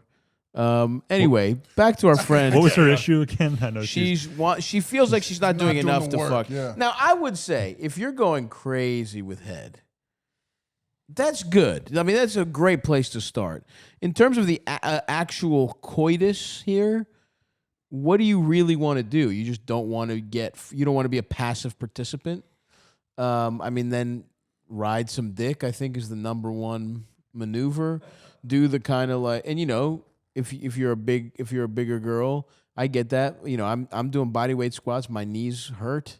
You might need to fucking bulletproof your knees. You know, you may do some work. Like dick riding is actually the number one way a woman can apply herself. I think we can all agree. And a sign of a pillow princess is someone who won't ride dick for longer than a couple minutes. Don't be one of those people, right? I mean, whatever. You want to be that. Personally, you know, most of it is fucking. I don't really give a fuck. Like, right, exactly. Like I'm fine looking at titties bobble while I fuck a girl and bust. That's cool with me. But, you know, if this is something she wants to work towards, maybe do the, you know, riding dick, absolutely. Being an active participant in doggy style sex can be fun if a girl pushes back on your dick a little bit. Sometimes, you know, I've been around people who do a little too much leg locking for my taste. You know what I mean? Or they'll play with legs or whatever. Limits it's like, the mobility. Yeah. I've had girls when they finish, they lock like that. I like that. Yeah. That's different. That's if cool. You're finished. Yeah, but if you're like yeah. right before, it's the worst. Yeah. Something I even like the that makes me feel like, you know, the final boss is getting desperate and throwing all its finishing moves at me to make me not make a girl come. Yeah. And I like The girls who persevering try to over it. squirm away Yeah. I like that. But I just mean, like, you know, these are the common things. I think if everyone's having a good time, if you're sucking dick like an animal, if you maybe want to bounce on some dick a little more, I think those are my main. You know, those are my main. If you're covered in the head department, I think you're pretty good here. With oral and with just regular vaginal. Like this feels like a fucking what's that love line? Yeah, It feels like a love it's line kind now. of like that. Whether We it's consider ourselves one of the spiritual successors to I'm Love saying Line. vaginal felt love line. Yeah. Yeah. So Feels a whether little you're medical. giving head or fucking. Yeah, there we go. Either way, a little noise goes a long way. True. A Noise. long way. A little neck kiss here and there. Yeah. You a know little what I mean? neck kiss. I like ears, but like An earlobe Ear. rub. you know, there's Try a noises nipple. for both sides. Yeah. I wonder if she's like enjoying it or what she's thinking, if she's like feeling self-conscious during it, like, you Right. know, am I fucking good? Am I fucking bad? Right. I feel like the most awesome sex is just like when you achieve ego death and you're just like, For you're sure. just getting your fuck on. You're right. Like a You're mush. absolutely And right. it's like, you know, just think about what you can do to get there without like just not even thinking about it, but just fucking Getting in the zone. Yeah. She's on the right route. It's cool. Like a lot of girls, they think just showing up is the Sure. fucking thing, right? Right. She's in the game. She's Yes. trying to figure out how She's can we make working this on her fucking better. moves. So that right there shows you're in the right Yeah. fucking Every space. off season, she comes back with a jump hook. You know what I mean? Been working goes on my back- free throws. She's been training with Hakeem Olajuwon at the low post. Yeah, Learned now some we're moves. back to Wilt Chamberlain. It all comes back to great centers. But listen, the wise warrior wins the battle before it's even begun. So just enjoy it first and then just go Yeah. for it. The Jocko of cocksucking. All right, Elders, you got something fun for us to go out on here? Hey, Stav, not a question, but rather a comment on the continuing unfolding nature of breast reductions and our opinions about them in society. Bleep that out. Stav, I was totally on your side. I was like, why would anyone slap God in the face by reducing the size of their breast? However, last night I got with a girl. Before we start getting our clothes off, she tells me she got the breast reduction. I gasp. I'm like, no. But then, takes her bra off, Stav. I gotta say, they were fucking nice. They were really nice. Titties don't need to be that crazy big. I mean, what do you need at most? Like a handful and a half? Did I get that little bit of What squish is in there, this? you know? You had a couple Do I come into points, your house and disrespect you? and then he had to go too fucking far. Do I come into your house and tell you your God's not real? Call who you pray to a false prophet? Don't fucking tell me how much Nobody titties I needs need. more than a handful. Don't tell me how many handfuls of tits I need, motherfucker. And by the way, I love titties of all shapes and sizes. I'm just saying, you know, look, I will say I'm less of a hard line. No, this is kind of like, you know, I'm evolving. You're not fully anti-choice on this matter. Yeah, exactly. It's kind of like how Your body stops choice. Yeah, it's kind of like how even some conservative, pro-lifers will be like, all right, incest and rape, we can talk about it, Women's right? healthcare. You show me a fucked up MRI of your back. All right, we can start talking, okay? But don't you fucking tell me how many types of titties, how big a titty I need or like. And like I said, I like a fat ass titty, I like a little ass titty. They just got to be nice titties, but let's not get science involved where we don't need it. That's all I'm Ron saying. White with that joke, with the old lady's titty. I don't remember She's that like, one. "Do you want to see it?" And he's like, "Yeah," and she flopped it out. Yeah. And she just rolled it back. Like, all titties are good titties. Yeah. Man. Don't But I will. blasphemy right But I there. will say, I'd love to know a little more about this woman's situation. I'd love to get specifics. But, don't try and come out here blanket. You see one pair of nice reduced titties, and you're going to fucking tell me to change my whole worldview, you fucking piece of shit. And by the way, I've seen some nice reduced titties as well. I'm not I'm not saying once you have a reduction, you're a pariah whose tits can't get sucked on anymore. I'm just saying before we do anything hasty, let's really think, is this medically necessary? That's all. You got me pissed off now, Elvis. He's all worked up. I'm fucking I knew a worked girl up. who had to get the reduction in high school. Oh, She was a little thing, and she had messed up knees. Like she had Knees? No. I'm starting. So she had surgery on both knees from something else. Oh, okay. And as she got older and bigger in the chest, her back started messing up, and her knees with it. Like so, she had. It's really fucked up. I just remembered this. It was junior high. And she had literally just had surgery, and I didn't know. And I remember we were going to the bus, and I went over and I was like, "Hey!" I did that, and I did the complete worst thing a fat guy in love with a girl could do, and I messed up her leg, and for the rest of my life, I was known as the fat guy that destroyed her leg. Oh no, dude. Yeah, it was bad. But she got the reduction, and it was phenomenal. Nice. Phenomenal. Good for. Look, we're not against open debate on this forum.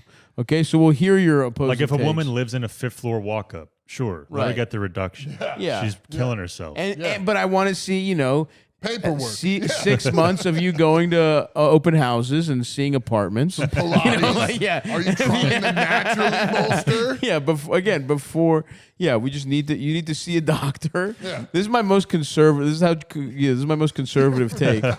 You need to go to you have a therapist. You have to make sure you want to make your tits smaller. prayed? Yeah. Hands off my titties. God bless everyone. God bless all the titties out there. And thank you for listening, everybody. Rob, my man, thanks for coming. This was so great. You were so funny. And we will, JP, of course, thank you for being Ed McMahon. And Big strong guy advice just counts for more. Yeah, it It's just does. more helpful. You're gonna listen to a guy who could fucking crush your skull with his hand. But I wouldn't. But he wouldn't. But he could. Thanks, guys. We will talk to you next time. Bye bye.